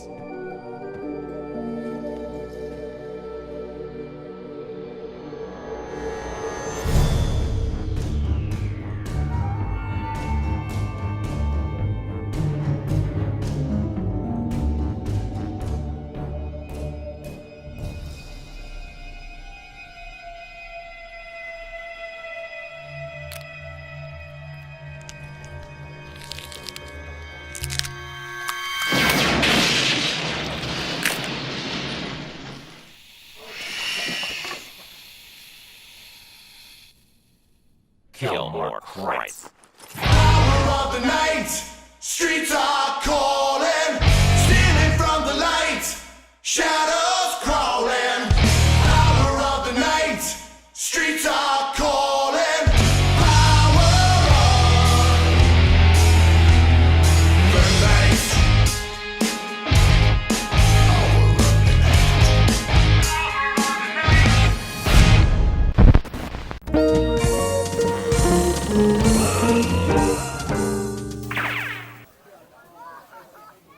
You're not dreaming.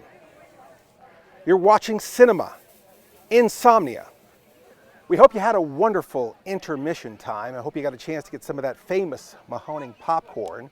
And I had some of the nachos. Rico's nachos. Can't go wrong. See? And 100 other things. This is a wonderful place to be. We're here at the one, the only Mahoning Drive-In. Yes, big hand for the Mahoning Drive-In. For Creature Feature Friday, where we're showing Critters 1 and Critters 2 on that big screen up there. But unfortunately tonight on Cinema Insomnia, we can't afford those movies. But because they're showing Critters, we are in danger. There are beasties everywhere. Luckily, we have a fearsome bounty hunter who is here to protect Mr. Lobo. Your name is Lee? Yes. And you come from outer space? Yes. Did you come in one of these? Yeah. Is this your ship? Yeah. Wow. Wow. Fantastic. You might have to might need to get a smogged, make it emission check, perhaps? Yeah, no, yeah. No, yeah? and then what are these things? I mean, what do they call them on your world? Oh, krites. The krites? Yes, but they're also known as critters. Okay. And how many of them are there? A lot. I've lost count. I mean, they seem to be just spawning all over the place. Yeah. I mean, how are you supposed to handle all these things? It's tough work. Does this do the job? Yeah, it does. Does it shoot fire or lasers or what? Yeah, like a big boom. A big boom. Okay, so if we can boom them, we can win somehow. Okay, well, I'm feeling a little better already. Now, we come over here for a second with this. Now, what in tarnation is this thing? It's called a critter ball. A critter ball. Now, this is all made of critters? Many, many different critters. How many critters, you think? I'm not sure. 65,000? That sounds good. Maybe 65. We're thinking 65,000 critters. We're actually going to go around and ask everyone how many critters they think are in the ball, and we're going to give the winner tonight a free DVD if they guess how many critters are in the critter ball. All right, well, let's get down to here to business and look at this poor bastard. He obviously saw the movie tonight. Yeah, that's a humanoid. Oh, boy. It's too late for him, but there's still a chance for us. So Lee and I are going to go back to the second half of tonight's movie. Where am I going? We're just looking at the movie over there. Oh, sorry.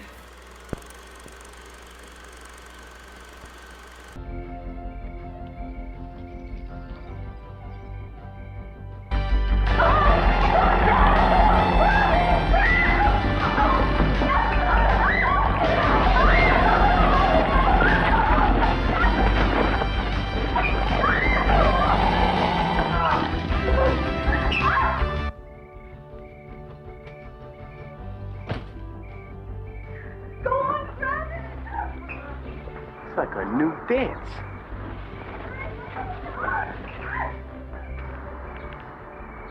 pretty kinky. Hey, guys.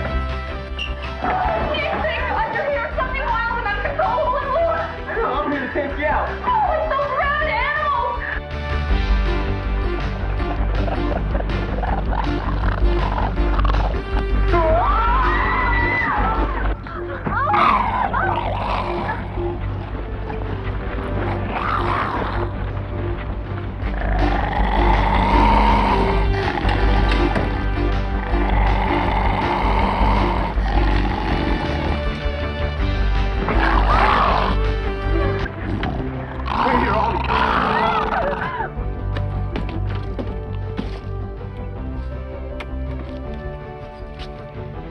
I knew I'd find the answer to this.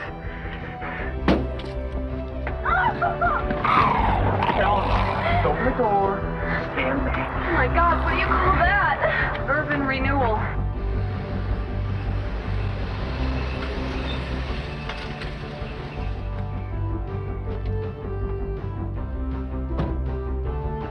Wait!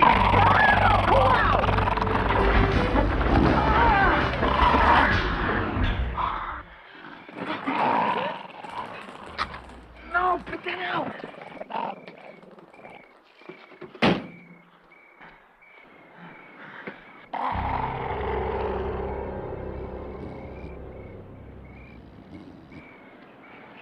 Are you guys okay? Yeah, I'm just peachy. Get everything under control. Good. Then you can finish off your band.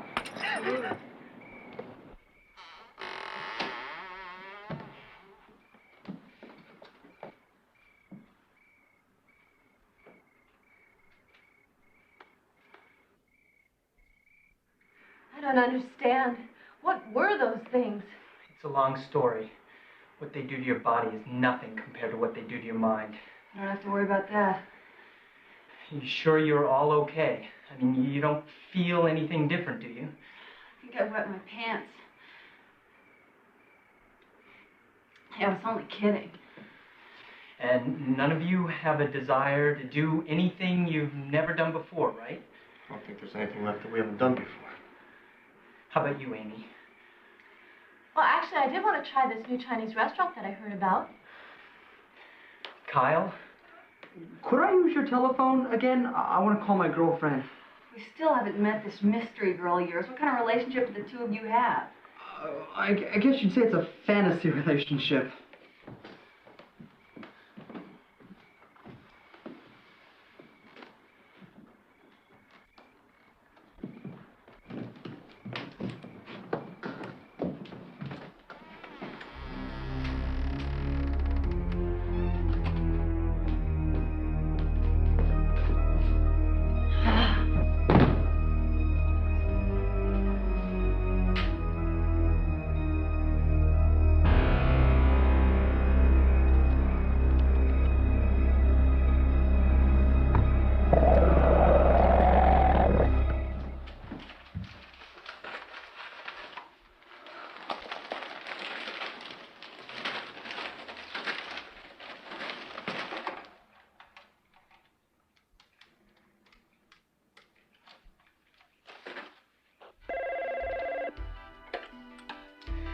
Hi, it's me, Fantasia. Thanks for calling. I need a new house pet to impress my friends. Now hurry before the zookeeper comes. Help me hide this iguana on my body. Can I help you, miss? Oh, yes, Mr. Beastmaster.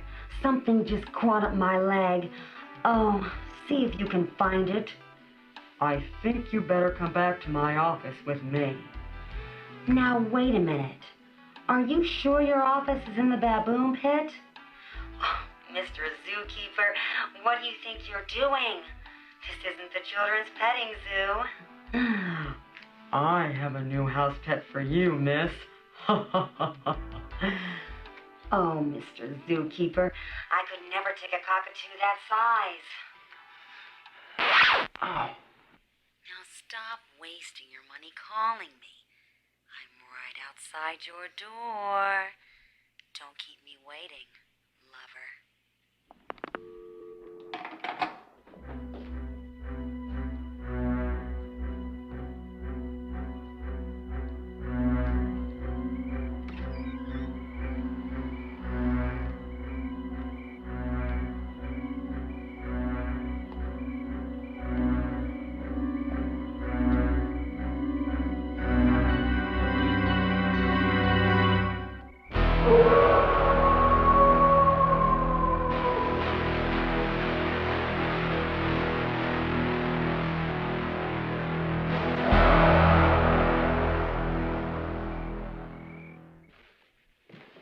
Where's Kyle?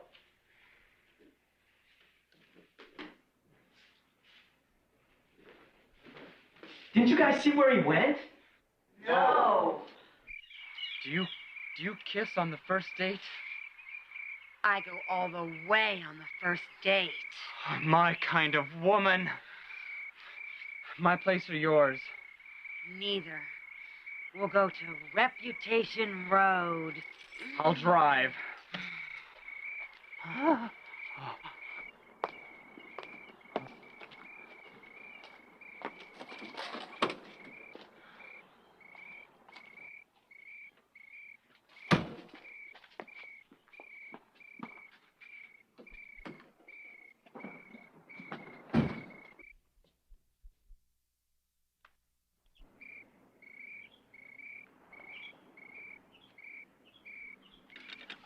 Do we have some time to get Pop Rocks and whipped cream?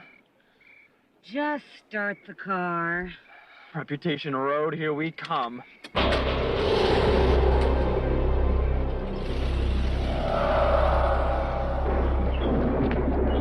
Amy, quick, where's Reputation Road?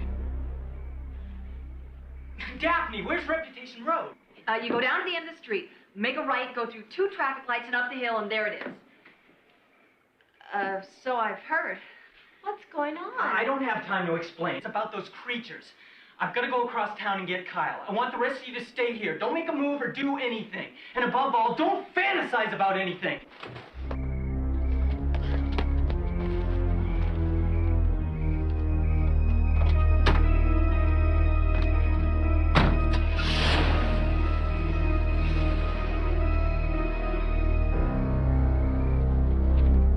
You know, girls, I can think of a fantasy right now. It's involving the number 3.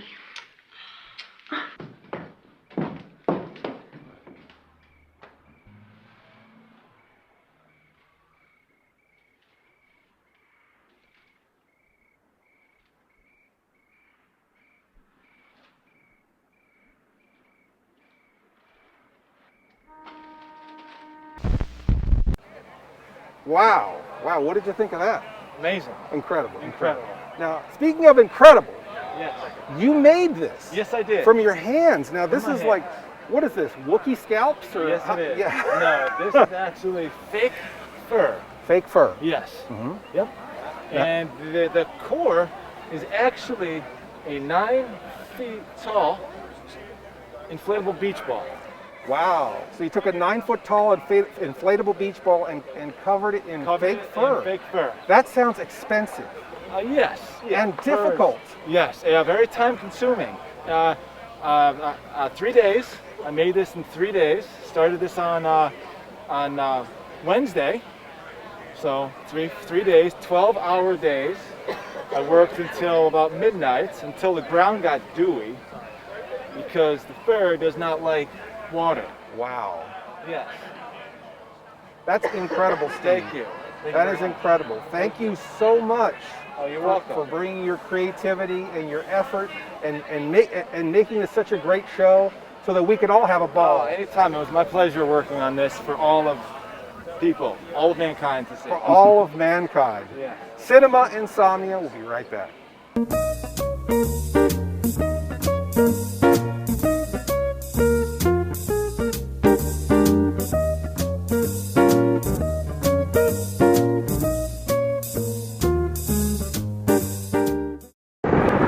To the Stan Winston School of Character Arts. We're the CHIODO Brothers. And we're here to do some stop motion animation. The first part is puppet creation. We're going to show you the basis of designing a cool character and then designing and scaling an armature. And then we're going to be building the armature with aluminum wire. Then we're going to cover with foam rubber. Then we're going to show you how to paint it and then costume it. So we're going to take you through the entire process and create a stop motion zombie puppet.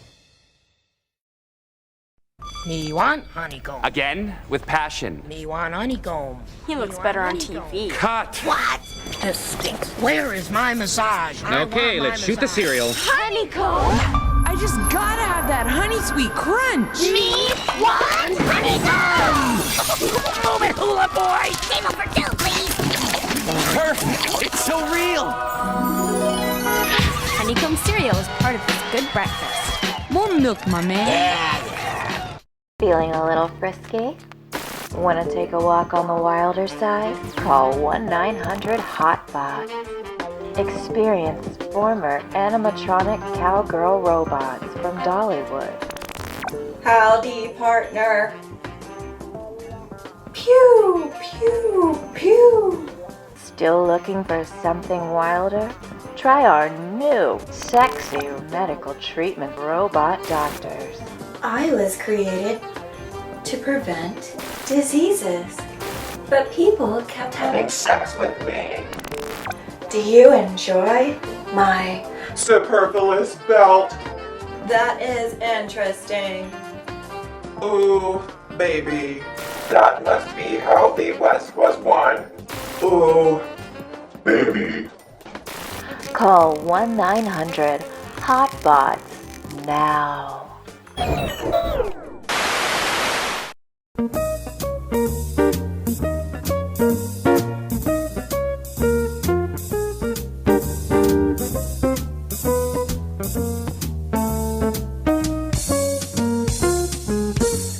And now it's time for our lovely Reel 7 girl, the girl chosen by you, the loyal insomniacs out there, to help us introduce the next reel to tonight's film and hopefully boost ratings with males 18 to 24 in the last part of our program. With me today, I have the one, the only, the spectacular Amber Kloss. Oh, shucks, Mr. Lobo. Amber, it's been forever. I know. I feel like I haven't officially seen you in 15 years, but I've known you forever. Oh, but can we hug? Yes. Oh boy. Oh boy. All right. So Amber was in one of our classic first season episodes. Maybe like first and a half season. Might have been one of the ones we were making on the sly at KXTV Studios. Yes, I remember that. This is the brain that wouldn't die. Amber played a headless nurse in that episode. I don't think we even see her from the neck up. Right, yes. Because I thought it would play into the theme of the movie, especially since the whole episode we're trying to imply that Mr. Lobo is going to saw your head off. Yep. So and hilarity ensues. Absolutely, yep. But, it was so much fun. As you're talking about, I'm like, oh my gosh, that's right. Oh, that's right. It was on the sly there with the way we shot it. Right? And then Amber was one of the I would say keystone performers of the TFO. Oh yeah, so much fun. Oh my goodness, which is the Trash Film Orgy in Sacramento, which was started by Francois Fly, yes, my competitor. And we had a yes. I forgot about that. We were rivals. Right. Well, yes. Colleagues perhaps, colleagues that hate each other. But anyhow, Amber, somehow we got Amber away from the Trash Film Orgy long enough to do a Cinema Insomnia episode. Absolutely. And Amber, I want to present this with you to you now. Oh my We've spared no expense. I'm so excited. Your very own and I copy. love this copy. This is great. Al Landron over at Alpha Video. Hey, I thought you said you were going to sign it. Oh, all right. Hold on. Let's make this official. After the bit. All right, fair enough. Oh yeah, after the show. But Al Landron at Alpha Video did the artwork for the whole line, really cool. And it's really, really good. And yeah. It says right here, if I can read this with my old eyes, because this was 2002 that we did this. This is almost 20 years ago. Oh my gosh. Can you believe this? Okay, now here it is. You look exactly the same. That's what makes no sense. Model actress Amber Kloss as a quote-unquote naughty nurse in the world's first ever transplant. So yeah, blah, blah, blah.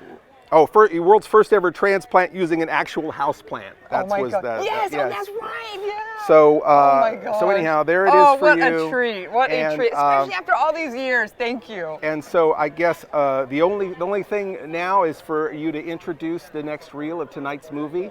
And since we don't know what that is yet, why don't you say, and now the next reel of tonight's movie, and then we'll both look over there. Okay, all right, here we go. And the next reel for tonight's movie is...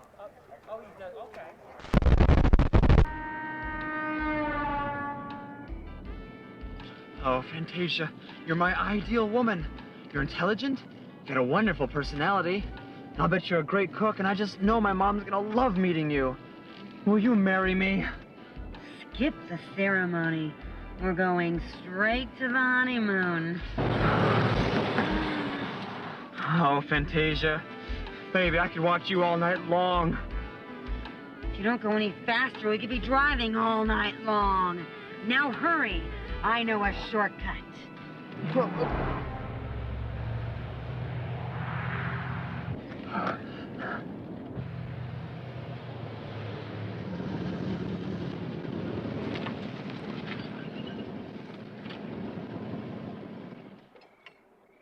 Oh, don't park here.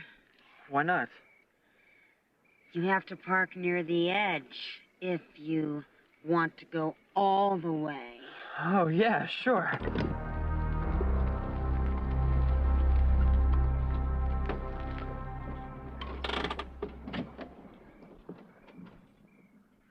How's that? Perfect. Yeah, with some shortcut you knew about. I never knew there was a road through the children's playground. There isn't. Well, what are you waiting for?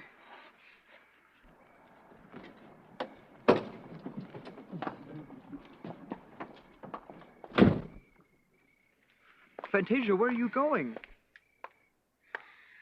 I wanted a better view of the city. You can see it all from here. Now, isn't that a lovely view? Oh, it sure is. Where are you going now? Just wait a second. You just keep watching the view. Just hold tight and get ready for the ride of your life. Do it, Timmy.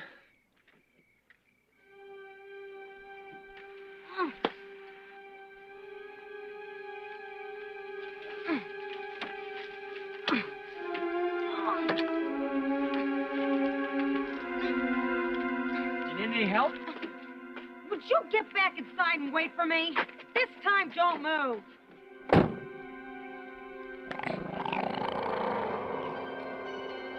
We're almost there. Just think nasty thoughts while you wait.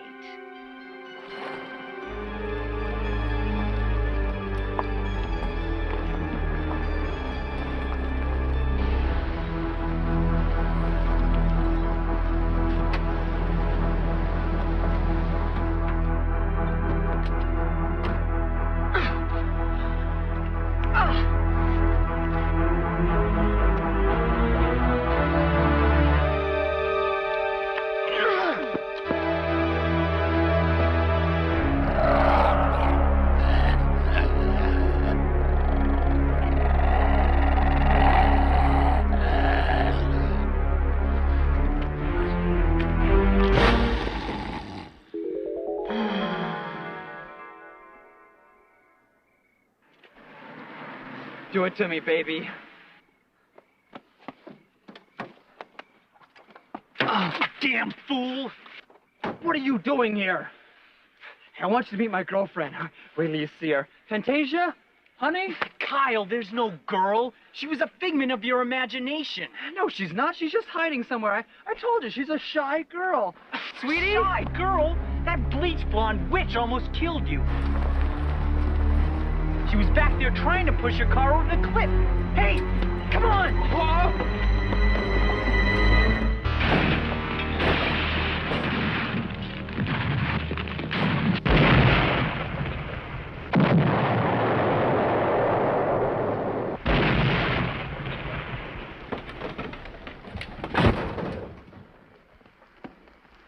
Whoa.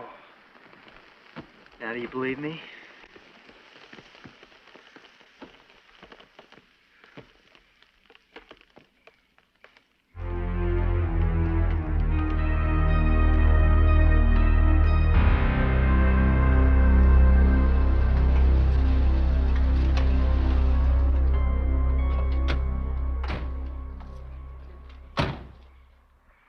I'll discuss my phone bill with you later.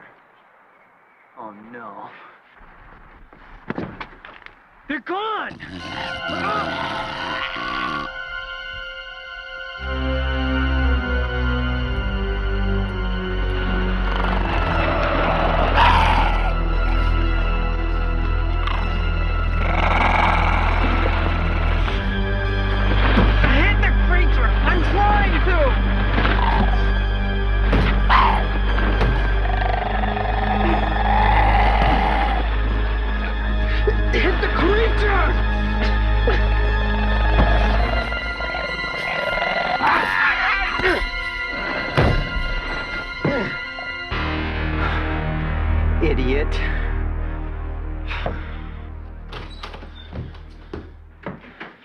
creatures broke loose. Are you guys okay? We're doing just fine. What about Amy? Where is she? Yeah, she was acting kind of strange. What? Where is she? Well, she said she wanted to go to Club Scum. What? Why didn't you try to stop her? What's the big deal? I've been there before. You guys, don't you understand? These creatures have a power. They can tap into your brain and sense the things that you really want to do. What's wrong with that? They also try to kill you. I just chased Kyle across town and pulled him out of his car right before it rolled over a cliff and blew up. It's still burning now. You see what I'm trying to tell you guys now? What could happen at that nightclub? Well, there's a lot of bikers and people fighting everywhere, and I've seen people dealing drugs in night fights. What? Oh, no, come on, we've got to go. Come on. And I've seen the police arresting people there all the time for God knows what. Oh, no, come on. This is Mr. Lobo, and I am here in the Mahoning merch tent. Hopefully that music is cleared for broadcast. Aaron, oh, and it just stopped. But then it started again. How is everyone today? Doing good. Good, good. What's your name? Kaylin. Kaylin, what's your name? Christina. Christina? Matt. Matt. This is an exciting day, a beautiful day. I mean, I mean, you're here every weekend or some of the weekends? Pretty much, yeah. Yeah? Almost every weekend. So you live in the area? We're actually about 45 minutes away. The Okay. two of us, yeah. 45 minutes away. That's Yeah. pretty close. A lot of people have come from 2 hours away, Yeah. 4 hours away. California, yeah. Amber came from California to be The here. ride's a little longer. That's amazing. Why do you think people come week after week after week? I think the biggest reason is we do something different than what most theaters and drive-ins do. I mean, we have guests here, like you guys. A lot of places don't do that. We put on big sets and displays. We have things like this going on. I just think people think that's really cool, and it's their chance to be able to meet their favorite celebrities and things like that. And they don't get a chance to do that anywhere else. It's an experience. Yeah, absolutely. It's an not experience. just a movie; it's an actual Yeah, experience. and because it's interesting because people come to this place from all over the world, but essentially it's a field. Right, absolutely. And a concrete building and a screen, Right. but it's all the people that make it Yeah, magical and absolutely. wonderful, and you're part of that. So thank you very much. I definitely got to get one of these adorable guys. Did you make these? I did. How long does it take to make something like that? An hour and a half for this. An hour and a half? So you must be $500 or something, right, for this? Only 10. It's only $10? Yeah. An hour and a half? You're making less than minimum wage. You should be paying yourself $15 an hour at the very least. Very least. You need to talk to her about this. Okay, we're going to do an intervention right now. So we've got some family business to take care of. We're going to be right back after this next break.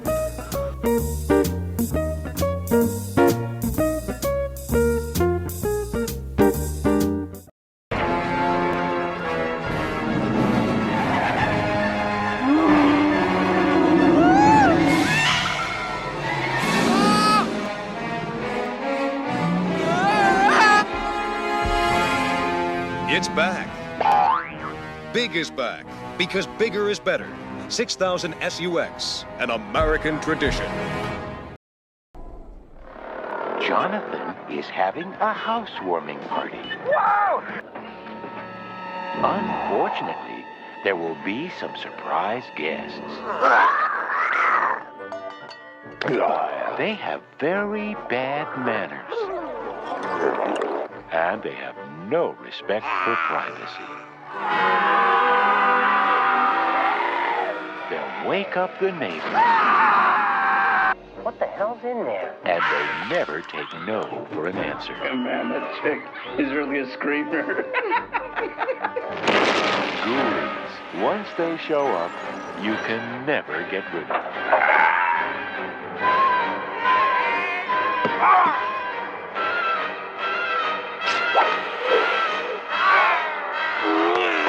Ghoulies, they'll get you in the end.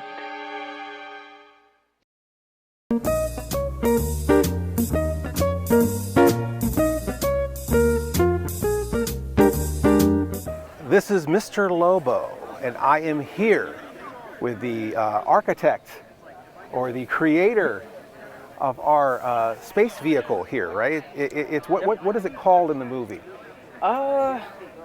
It's just a spaceship that the critters stole. Okay, so it's a stolen UFO or stolen spaceship, and it crashes on Earth. Yep. And it looks pretty dark. It looks just like that. Oh, thank you. It's pretty amazing. And what is it made out of? Just a wood frame and some cardboard panels, a little bit of paint, shoestring budget. Wow, amazing job. And then now you paint it black, but then you put some sort of rust kind of effect on it, or? Yeah, little brown grime, little rust grime, and yeah, just cover up any mistakes, any flaws. I don't see any flaws. It looks amazing. Thank it looks you. amazing. Appreciate it. And then there's what, a couple of smoke machines inside? Yeah, a couple of smoke machines, some lights. And how's the lighting done in the front? It's some plastic panels cut up and just laid there. We have a light behind it, shooting forward. The red strips, they're rope lights. Okay. They're not shining right now because it's a little bright out, but when it gets dark, they'll really pop. Maybe when it gets dark, we'll try to get a shot of it to see the lights more distinctly. But amazing work, and the amazing part of it is how much it brings to the show. I mean, it helps make it an event. You know, you have people coming here. I mean, people who come from California, people who've driven for 6 hours or 4 hours, and this is going to be part of their memory to take home. I mean, must make you feel good, right? Yeah. It's one of the things that the Mahoning does. You know, every weekend there's always something going on, always some sort of set design, cosplayers out here. That's what really makes an event. It makes it special. It's all about the people, right? Yep. You know, this is ground zero for like all the cool people. Yeah. It seems like. Yeah. You know. I mean, you can watch a movie at home, but why won't you come here and watch it? You know. Yeah, have an experience, right? Yeah, with your tribe. Yep. People who really love this stuff, obviously, and that love shines through. Well, thank you so much for your hard work. Thank you. I appreciate it. And Cinema Insomnia will now return you to tonight's feature.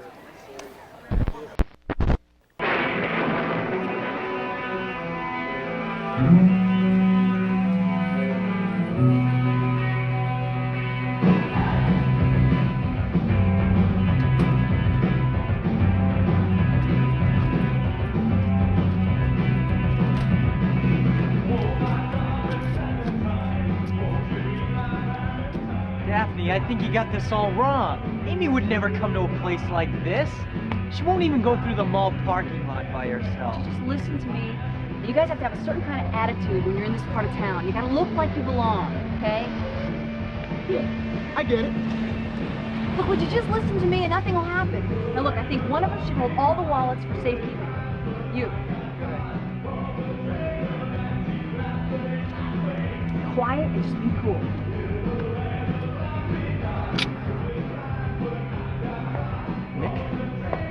Daphne? Whoa.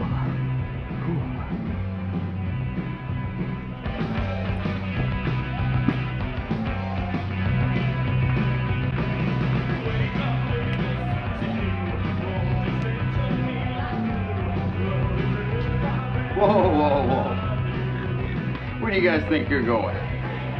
We're looking for a girl in here. You know, somehow I don't think the girls in here are going to be your type. I want you to try the polo lounge up the street. You don't understand. We're looking for a particular girl here tonight. Oh, I get your drift. Ooh. Yo, Pixie! Haul it over here.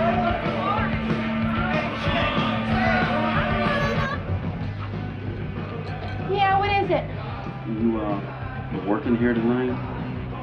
Pretty stupid question. Of course I'm working here tonight. No, I mean, are you working? Oh. College boys. Of course I'm working here tonight. What you boys have in mind? And those fancy numbers in French? Read my lips. We're looking for a friend of ours who's in there. Does she look anything like Pixie, maybe? God, I hope not.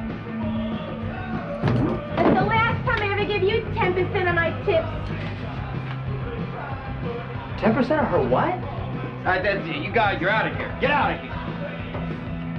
Oh, Daphne. Didn't see you back there. Hi, road rash. Long time no see. Yeah, I was sorry to hear about your boyfriend coming back from the army. You give me a call the next time he's on duty, okay? Ixnay on the Ultra. Okay. What? Can we go in? Hey, you guys, your friends at Daphne's? Go for it. Knock yourselves out.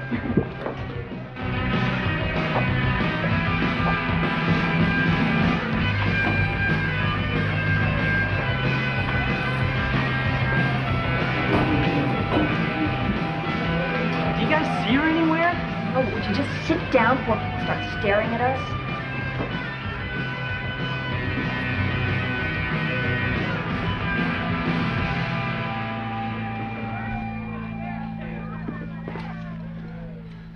Oh, you must be here for the wet t-shirt contest tonight. What, t-shirt contest? Donkey mud wrestling? Donkey mud wrestling? Get lucky night? No.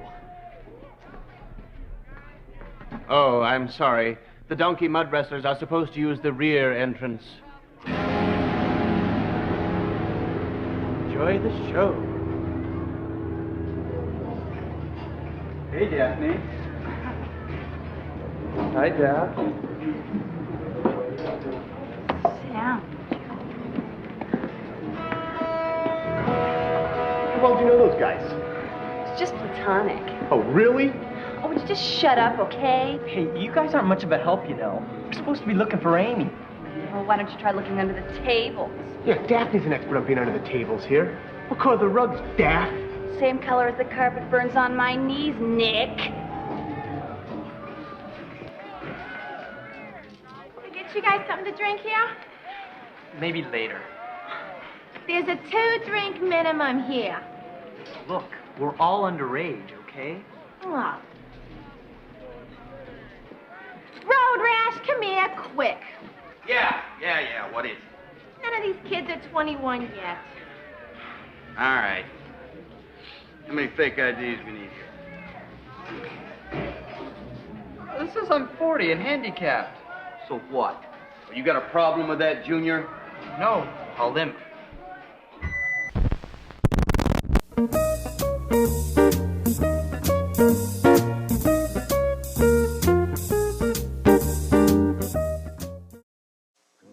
Over here, I'm a boglin. Me and my buddies need a place to hide out. Come a little closer. Oh, did I scare you? Oh, I do that so well. If you take us home, we'll kiss your Aunt Martha. We'll eat your peas. And we hope you know lots of girls. Hey, the name's Boglins. We're sold separately, and we're looking for good homes. Maybe yours. Munchies. Button into the driver's seat now, taking over the lead. Grabbing up for the backseat, baby, that's not what I need. I'm making money from honey. Here, kitty. What is that? What are they? Sure that thing's a cat. Murder? No one kills small tropical fish and lives. I'm on the case. Just dropped in for a bite. Munchies, starring Harvey Korman, from the creator of Little Shop of Horrors. Munchies.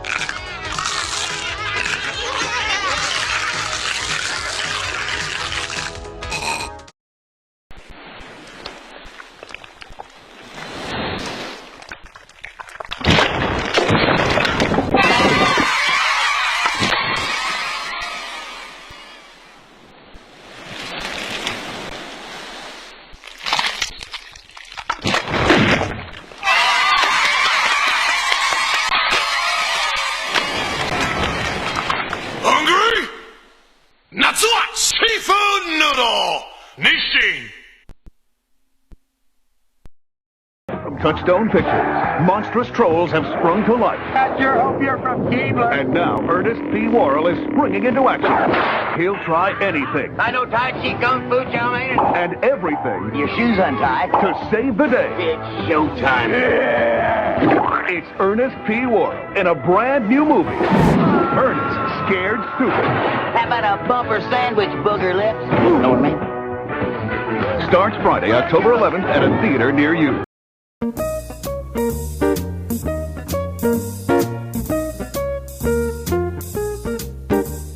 This is Mr. Lobo, and I'm here with Gerald. Joel, you are a sleepless night of insomnia. I am. You got one of our very last kits. Yes, indeed.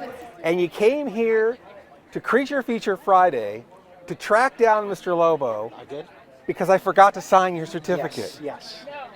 That is something else. It was a lot better to have it signed in person than to receive it signed in the mail. At least you know I rubber stamp it for everybody else. So at least you got one. You got me. But You it forced me retains to its sign. value the same. Yeah, I think so. Yes. Yeah. So I noticed you were wearing your button. Yes. You're wearing Yes, your the, sleepless night. my red eye. Hypnotic. Bloodshot eye. Hypnotic eye. I think that all works. And when did you discover cinema insomnia? Only a few months ago. Really? Very, very late to the party. Wow. Well, it's a good thing we didn't quit. Yeah, I'm We very glad almost you did stopped it. making the show. And then luckily we kept it going and you found us. It's wonderful. I was not a binge watcher until I discovered cinema. That's amazing, because the way you were talking about it, I would have thought you had been on it for 15 years. Wow. And where did you find it? Well, it was down a long rabbit hole on the internet. Wow. I was searching for horror hosts, and a lot came up in the Chicago area. I don't know if it's because of Svengoolie or not. I was familiar with him. But eventually it led to Sleazy P. Martini. Yes. Which he mentioned OSI 74, which I had never heard of. When I found out he was on there, I purchased a Roku. And before I got a chance to look for Sleazy, you came up when I added the channel. Okay. And I started watching, and I haven't made it to Sleazy. Oh, wow. So- Sorry, Sleazy.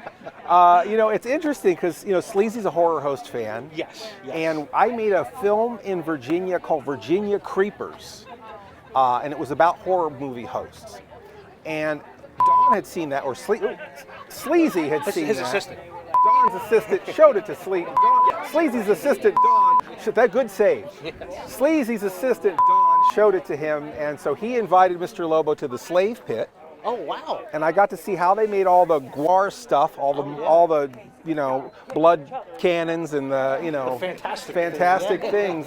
Which everything feels like a basketball, by the way. It's so thick. Yeah, that thick. Because a movie prop lasts for 5 seconds. Yes. But their stuff they got to throw in a truck and tour with it across country and blow that guy's head up every night, right? So anyhow, after Sleazy showed me that stuff, he said, I want to host movies. I was thinking of doing a show and hosting Night of the Living Dead. I'm like, please don't host Night of the Living Dead. That's like every horror host's first show. Go in the water. Yeah, it's like we have so many horror movie hosts. What we need are more exploitation movie hosts. I said, there's so many weird Eurotrash movies where you might see a side boob or some chop-socky movie where someone's head explodes. That's the kind of stuff that needs to be shown by Sleazy P. Martini. Absolutely. And I did give him kind of a list of some movies he might want to check out and consider.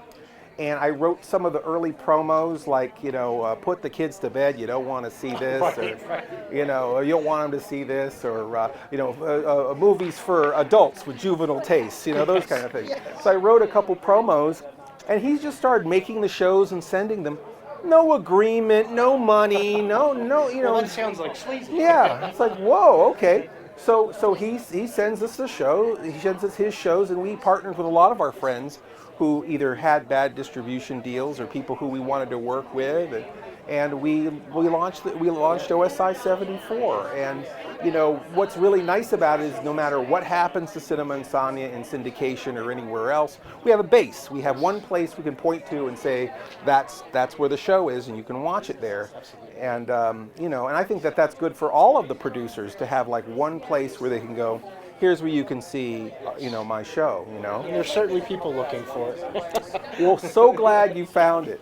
Well, speaking of finding things, I hope we can find something moderately entertaining in the next reel of tonight's feature. So why don't you watch it with me, and then we'll come back, okay? All right. Sounds good. All right, here we go. And now, Club Scum is proud to present a new headliner, appearing newly and nightly, Miss Amy Sincere.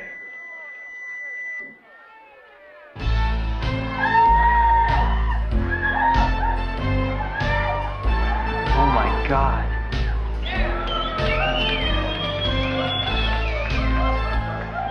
Amy, get off the stage!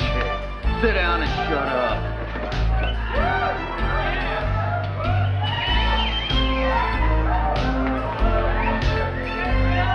I don't know, but I think it's sort of an improvement. So do I.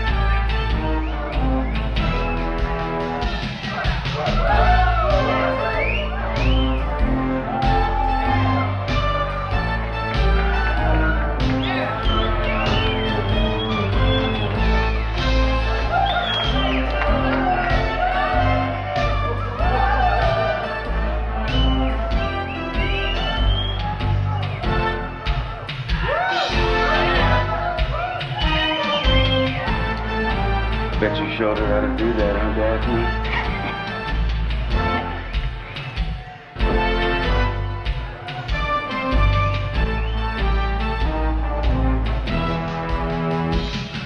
Well, what do you think, folks? Is she a hit or a miss?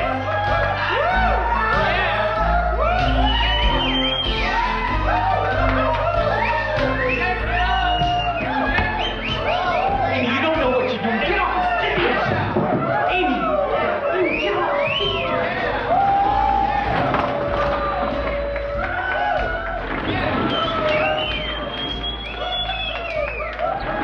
Stop interrupting the show.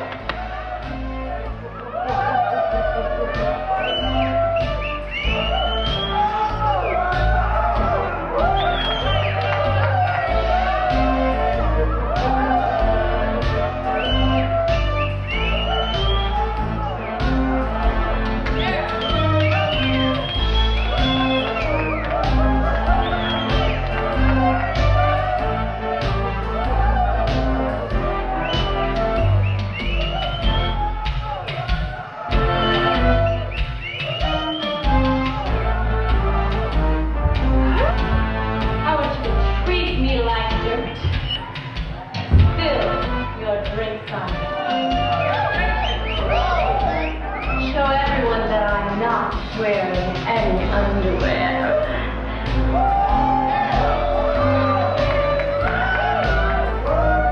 Take me under the table and use me. Make me your woman. My bike's right outside. I live right around the corner, you know what I mean? Look, she's just drunk.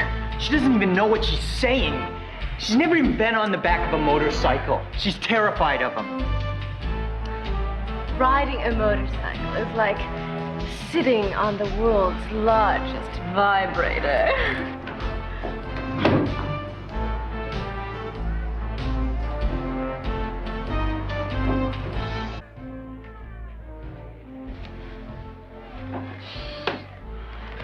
Miss Sincere, you were my kind of woman. Amy Sincere is only my stage name. Do you want to know my real name? Tell it to me on your knees, baby. Break it up, you two! I'm not into the number 3. Get out of here, you jerk!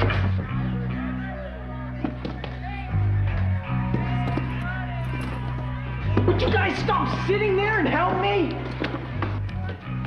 What are you helping, Daphne? You seem to have a way with all the men in this place. Sergeant Parker, what are you doing here? Howdy, Private.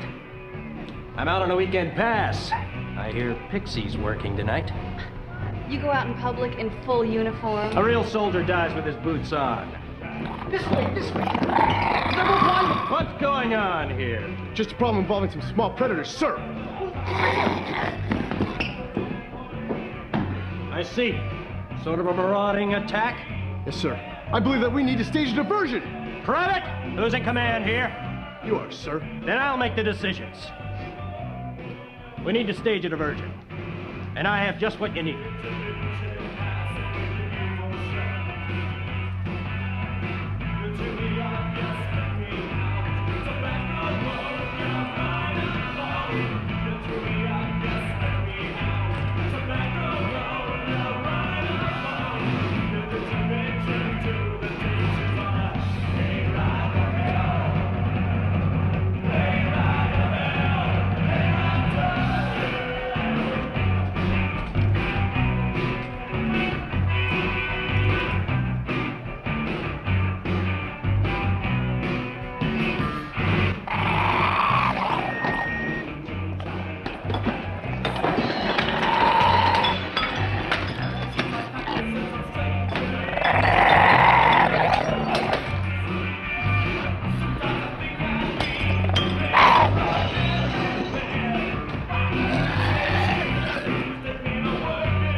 The crowd here tonight.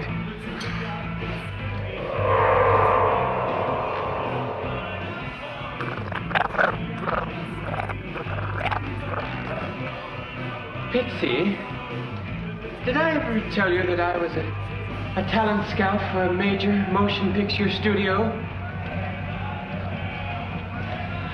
Did I ever tell you?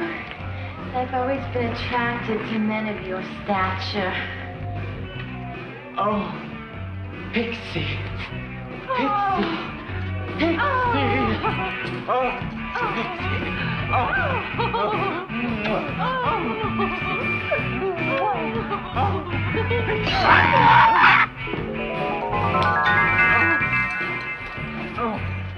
What the hell are you doing? There.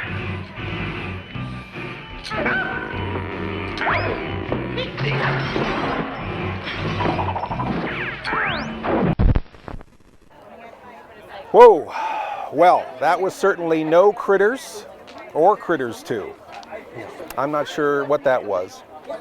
Yeah, I'm sorry, Joel. Do you want to give your membership back now, or you okay? I'm okay. All right, good. I love that resolve. Joel and I are going to take a break, and we'll be back with more Cinema Insomnia. Whew. Yeah, you got nerves of steel.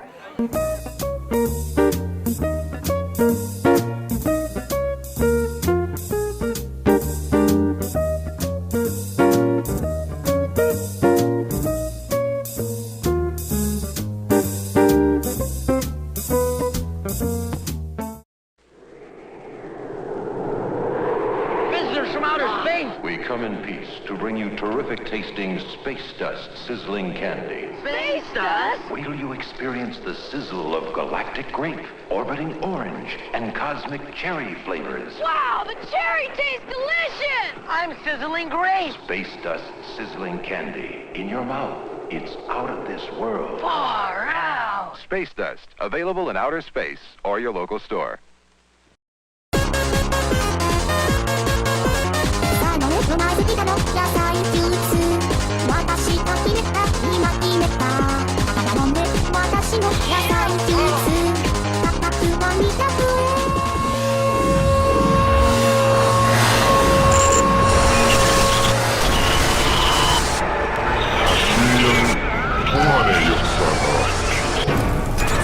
그냥 우리 땅이 아니라 존경하는 국민 여러분, 40년 동안의 역사가 역사계 속에서 있는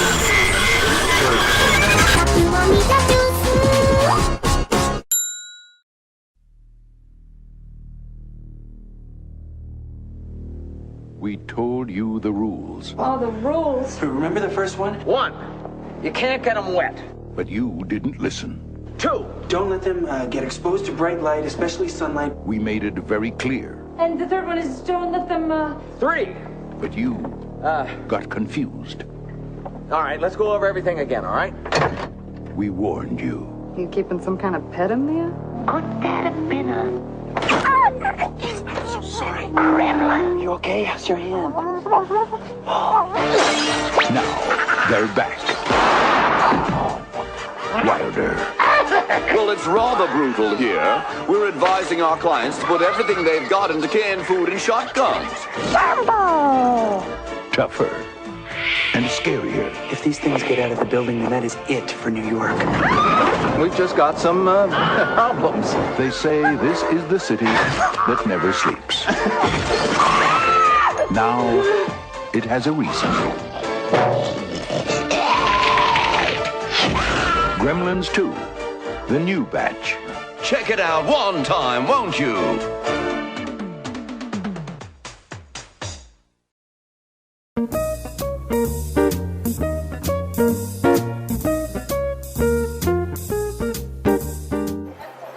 It's starting to get a little dusky outside. It is. That weird bluish tint on everything. That means that it's time for you guys to start getting to work, right? Already at work, but yes. Oh, yeah, of course. You guys have been working all day. The movies got ready last night so that it's easier during the day. So we're here with Rob, assistant projectionist, and Rob is going to show Mr. Lobo how they prepare the trailer reel. Yep. All right, so what happens first? Well, we have a set collection of materials that we use for our trailer reel. We have the same intro and outro almost every night, and then we just swap out the trailers themselves. So tonight we have trailers for either Critters or Critters 2, I'm not certain, and Ernest Scared Stupid. Ernest Scared Stupid. The CHIODO's made the Tantor the Troll in that, right? As I understand, Mhm, yes, mhm. it's a big thing among the fans of theirs. Yeah. And I am not sure where it is, but we also had a guest, here it is, bring us a copy of the Terminator 2 preview, so we're going to show that tonight as well. Okay. And it's just a matter of winding and cutting and re-splicing as necessitated. Wow, that's incredible. So it goes on this right here? It does. Mhm. And what is this? Does this have a name? What is this particularly here? I Is it don't just know. a rewinder, maybe? These are generally called moviolas, I believe. I Okay. wish I had more insight as to that. Mhm. These have some mileage on them. This one is missing the tooth that Okay. helps lock in this, so we can't use it with full functionality, but we Okay. can still do a lot with it. All right.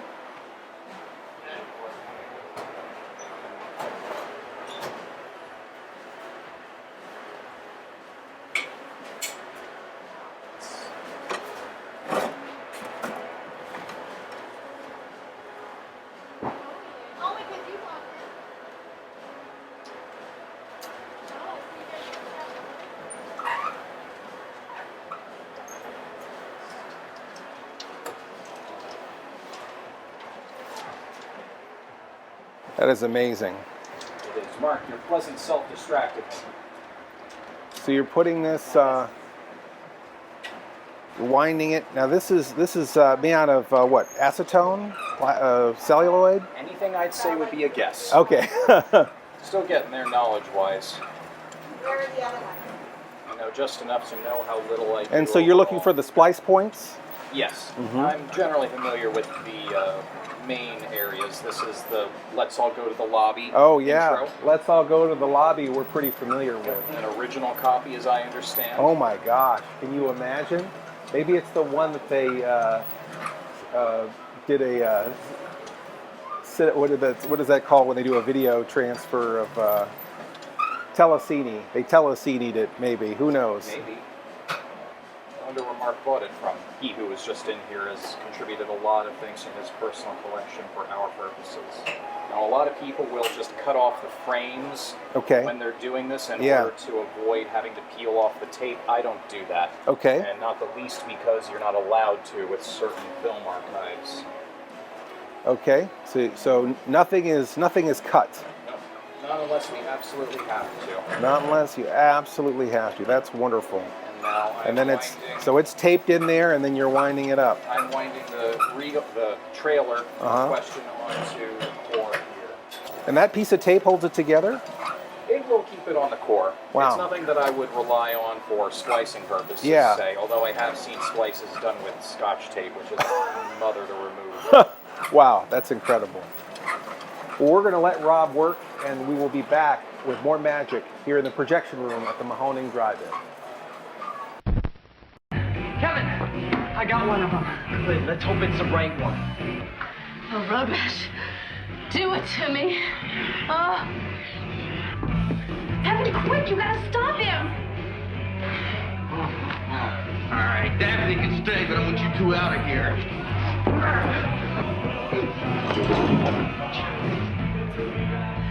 You gotta stop him, look!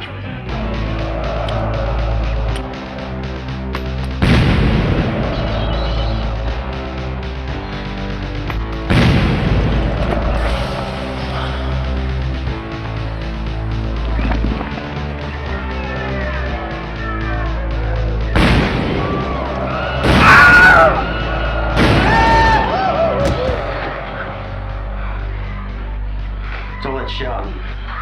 It's me, faking my orgasm for you.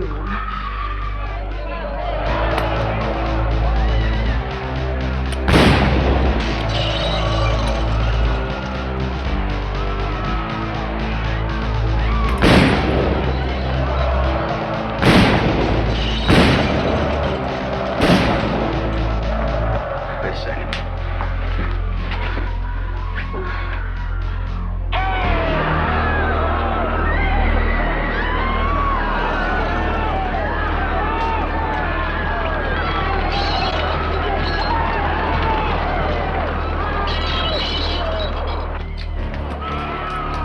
Wait! Stop! Come back!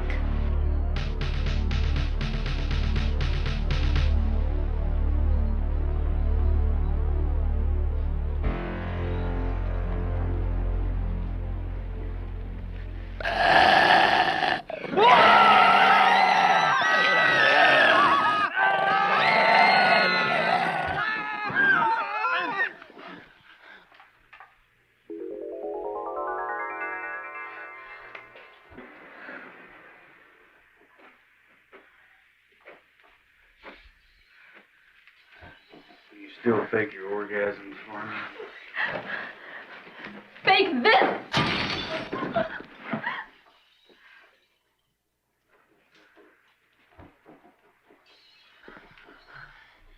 Hey, look! There's Amy!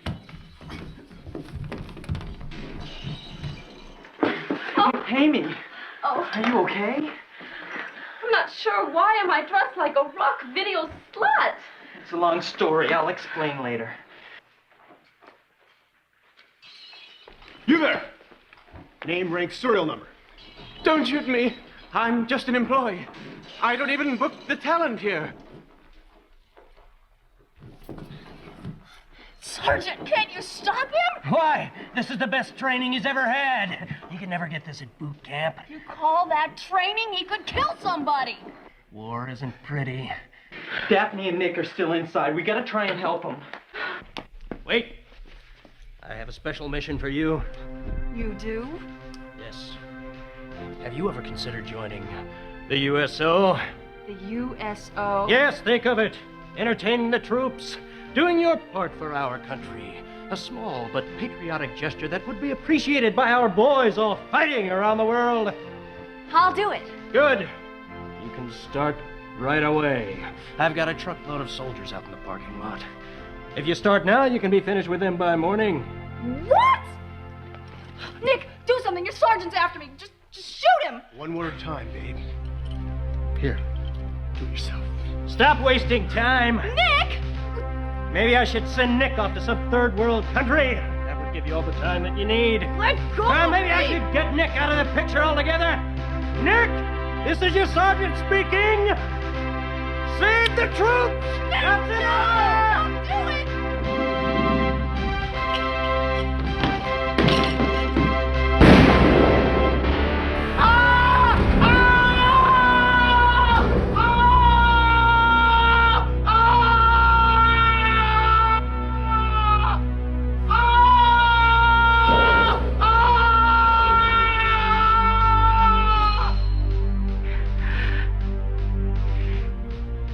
truck of soldiers is waiting outside. It'll be a dream come true.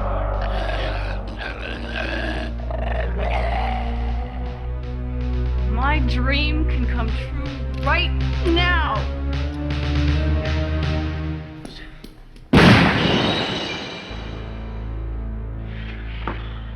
I got the last of them.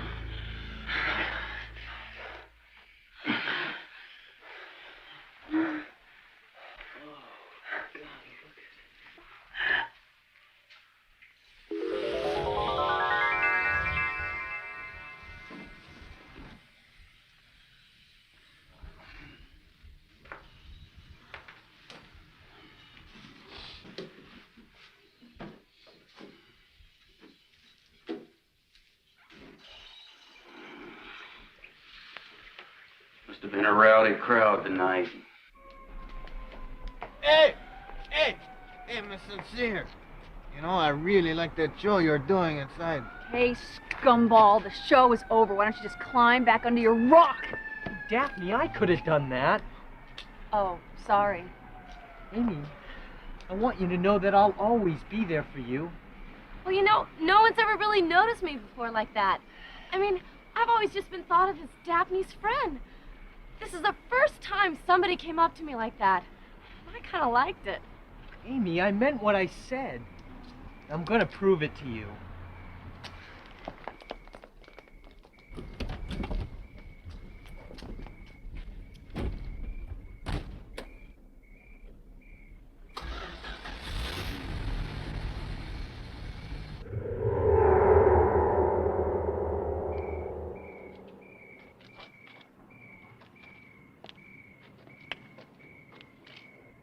Where is he?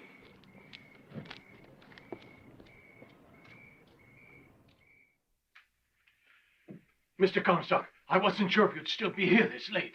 I'm on my way out the door. What do you want now? The creatures have broken loose. You know, the same ones I tried to warn you about when I first got my job here. Are you going to try to tell me that same story about the Hobgoblins again? Yes, sir. I'm glad you still remember about them. How could I forget that nonsense? Now get out of here and get back to work. But you don't understand. They broke loose tonight. They're out there somewhere in the city. I already sent the other guard out to try to find them. What, you mean there's no one manning the front gate right now? No, sir. This is preposterous. You do know that if something were to happen to this studio while no one was on duty, our insurance will refuse to pay off? Yes, sir. Well, then get back on your post. You're not listening. I want to go out and find him. He must need my help by now. You are not going to leave your job to go out and chase some foolishness. If you walk off this lot, you are fired. Well, good. Saves me the trouble of quitting. That's the rewinder that just went into. And then I guess what's the next step after the rewinder? Threading. Threading. Yep. Threading's next. Okay. These prints are incredible. They look new. Wow. Yeah. There's no splices in them. They look clean. No damage other than some minor breaks and tears on the heads and tails. And the color looks great.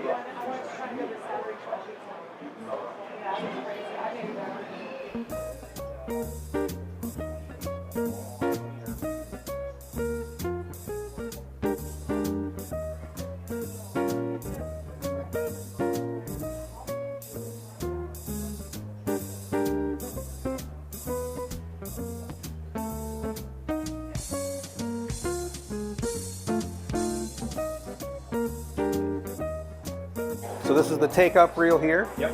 Okay. That goes down the bottom. Okay, I see.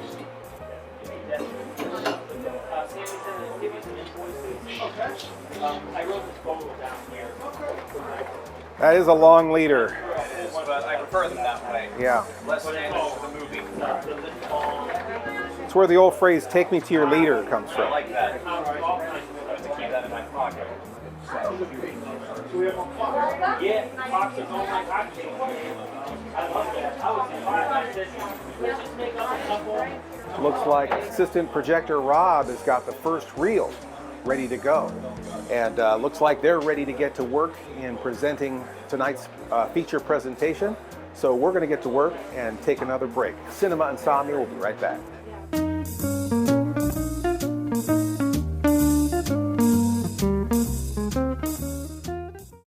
Want to take a walk on the wild side? Call 1-900-HOT-BOX. Experience expired copyright robots who were used for in-store promotion. Tell me all about your chicken wing fantasies. Experience domination from our repurposed Chuck E. Cheese robots. Their skeletal structures remain, but with new, hot, sexy skin. These old robots would be melted down in a robot recycling center somewhere in New Jersey, but instead, they're burning up our phone lines. I'm a registered trademark robot, and I want to talk to you about beer. Tell me more about your traumatic childhood. Call me now and tell me all about it.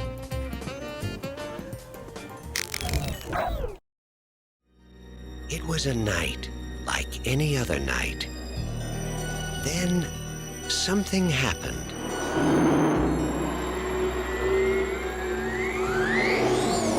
You see that? Something different. It's no shooting star. Why here? Why now? Why clowns?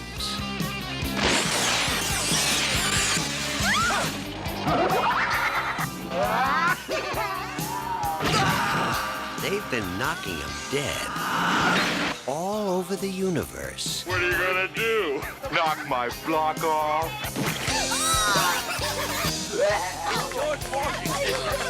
Soon they'll be doing it at a theater near you.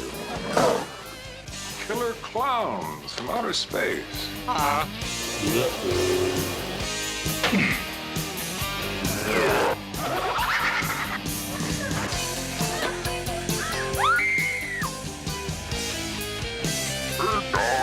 Pizza? Maybe they're just cruising through the galaxy and stopped here for a bite to eat. You don't need a police pal, you need a psychiatrist.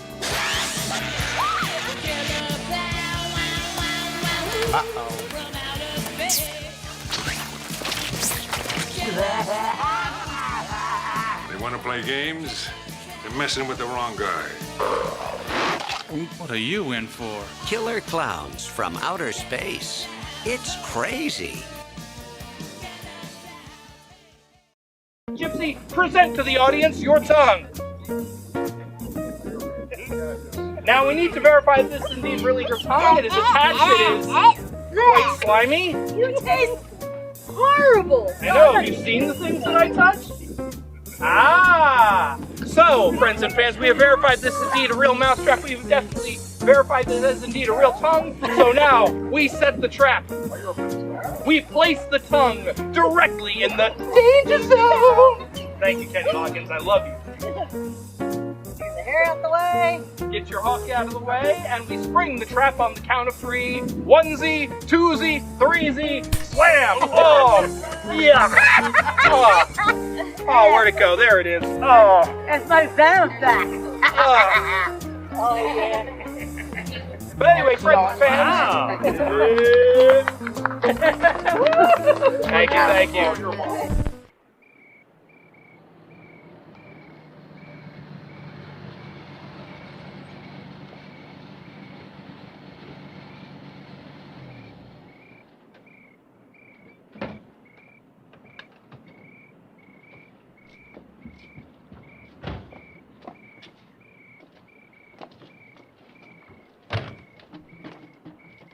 McCready?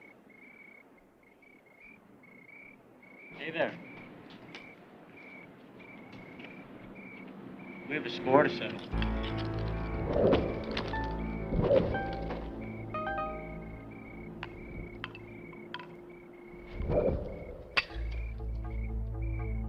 Amy, this time I'm gonna make you proud.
you win, sometimes you lose.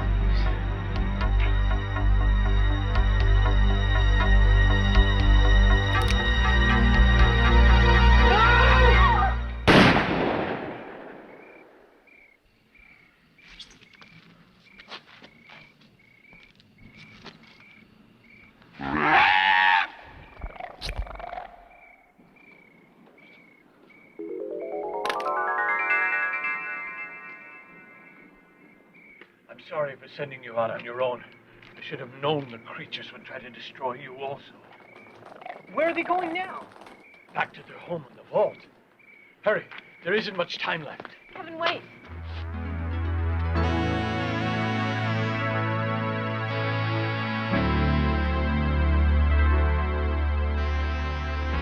Don't take too long. I'll be waiting. Let's go!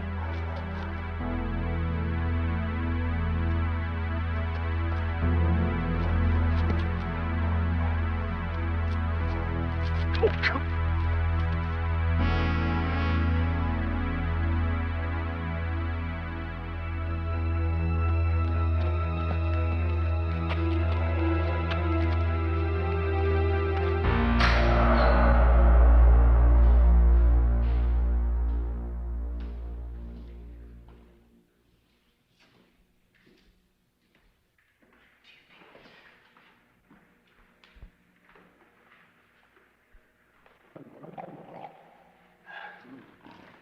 I was right about them.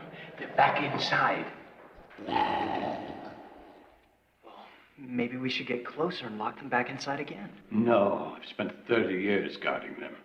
But I was fired from my job tonight. I won't be around here to keep an eye on them. You were fired? Well, maybe I could guard them from now on. Oh, no. I don't want you to throw your life away the way I had to. There is a better way. Did you find them? Yeah, they're back inside the vault. What are you gonna do to them? I don't know. Kevin, did I ever tell you what I did in the war? No? Munitions.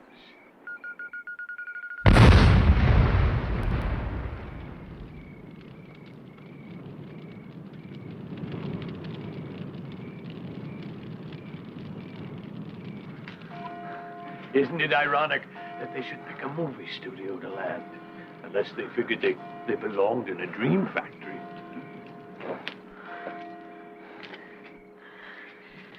You were my hero tonight.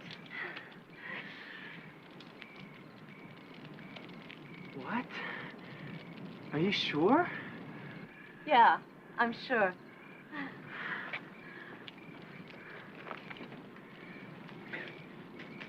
Daphne? Yeah. Well, this is for you. Really? No one's ever given me flowers before. Oh, but there's lots of things I could show you for the first time. Nick. Nick? Nick! Yeah, baby! Told you guys I had everything under control. Daphne? Nicky? Van!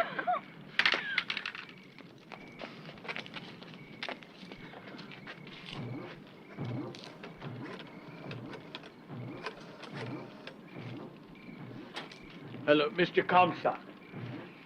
Yes, I realize what time it is. I'm sorry to wake you, sir, but there's been an accident at the studio. The film vault blew up. Yes, the building is still smoldering. Oh, yes, I realize about the insurance, but you fired me earlier. There was no one on duty when it happened.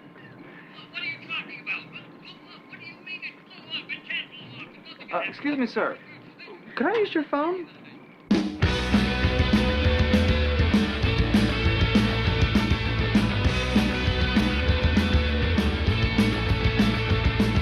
If I can't have you, nobody can. If I can't have you, nobody can. Well, I want you so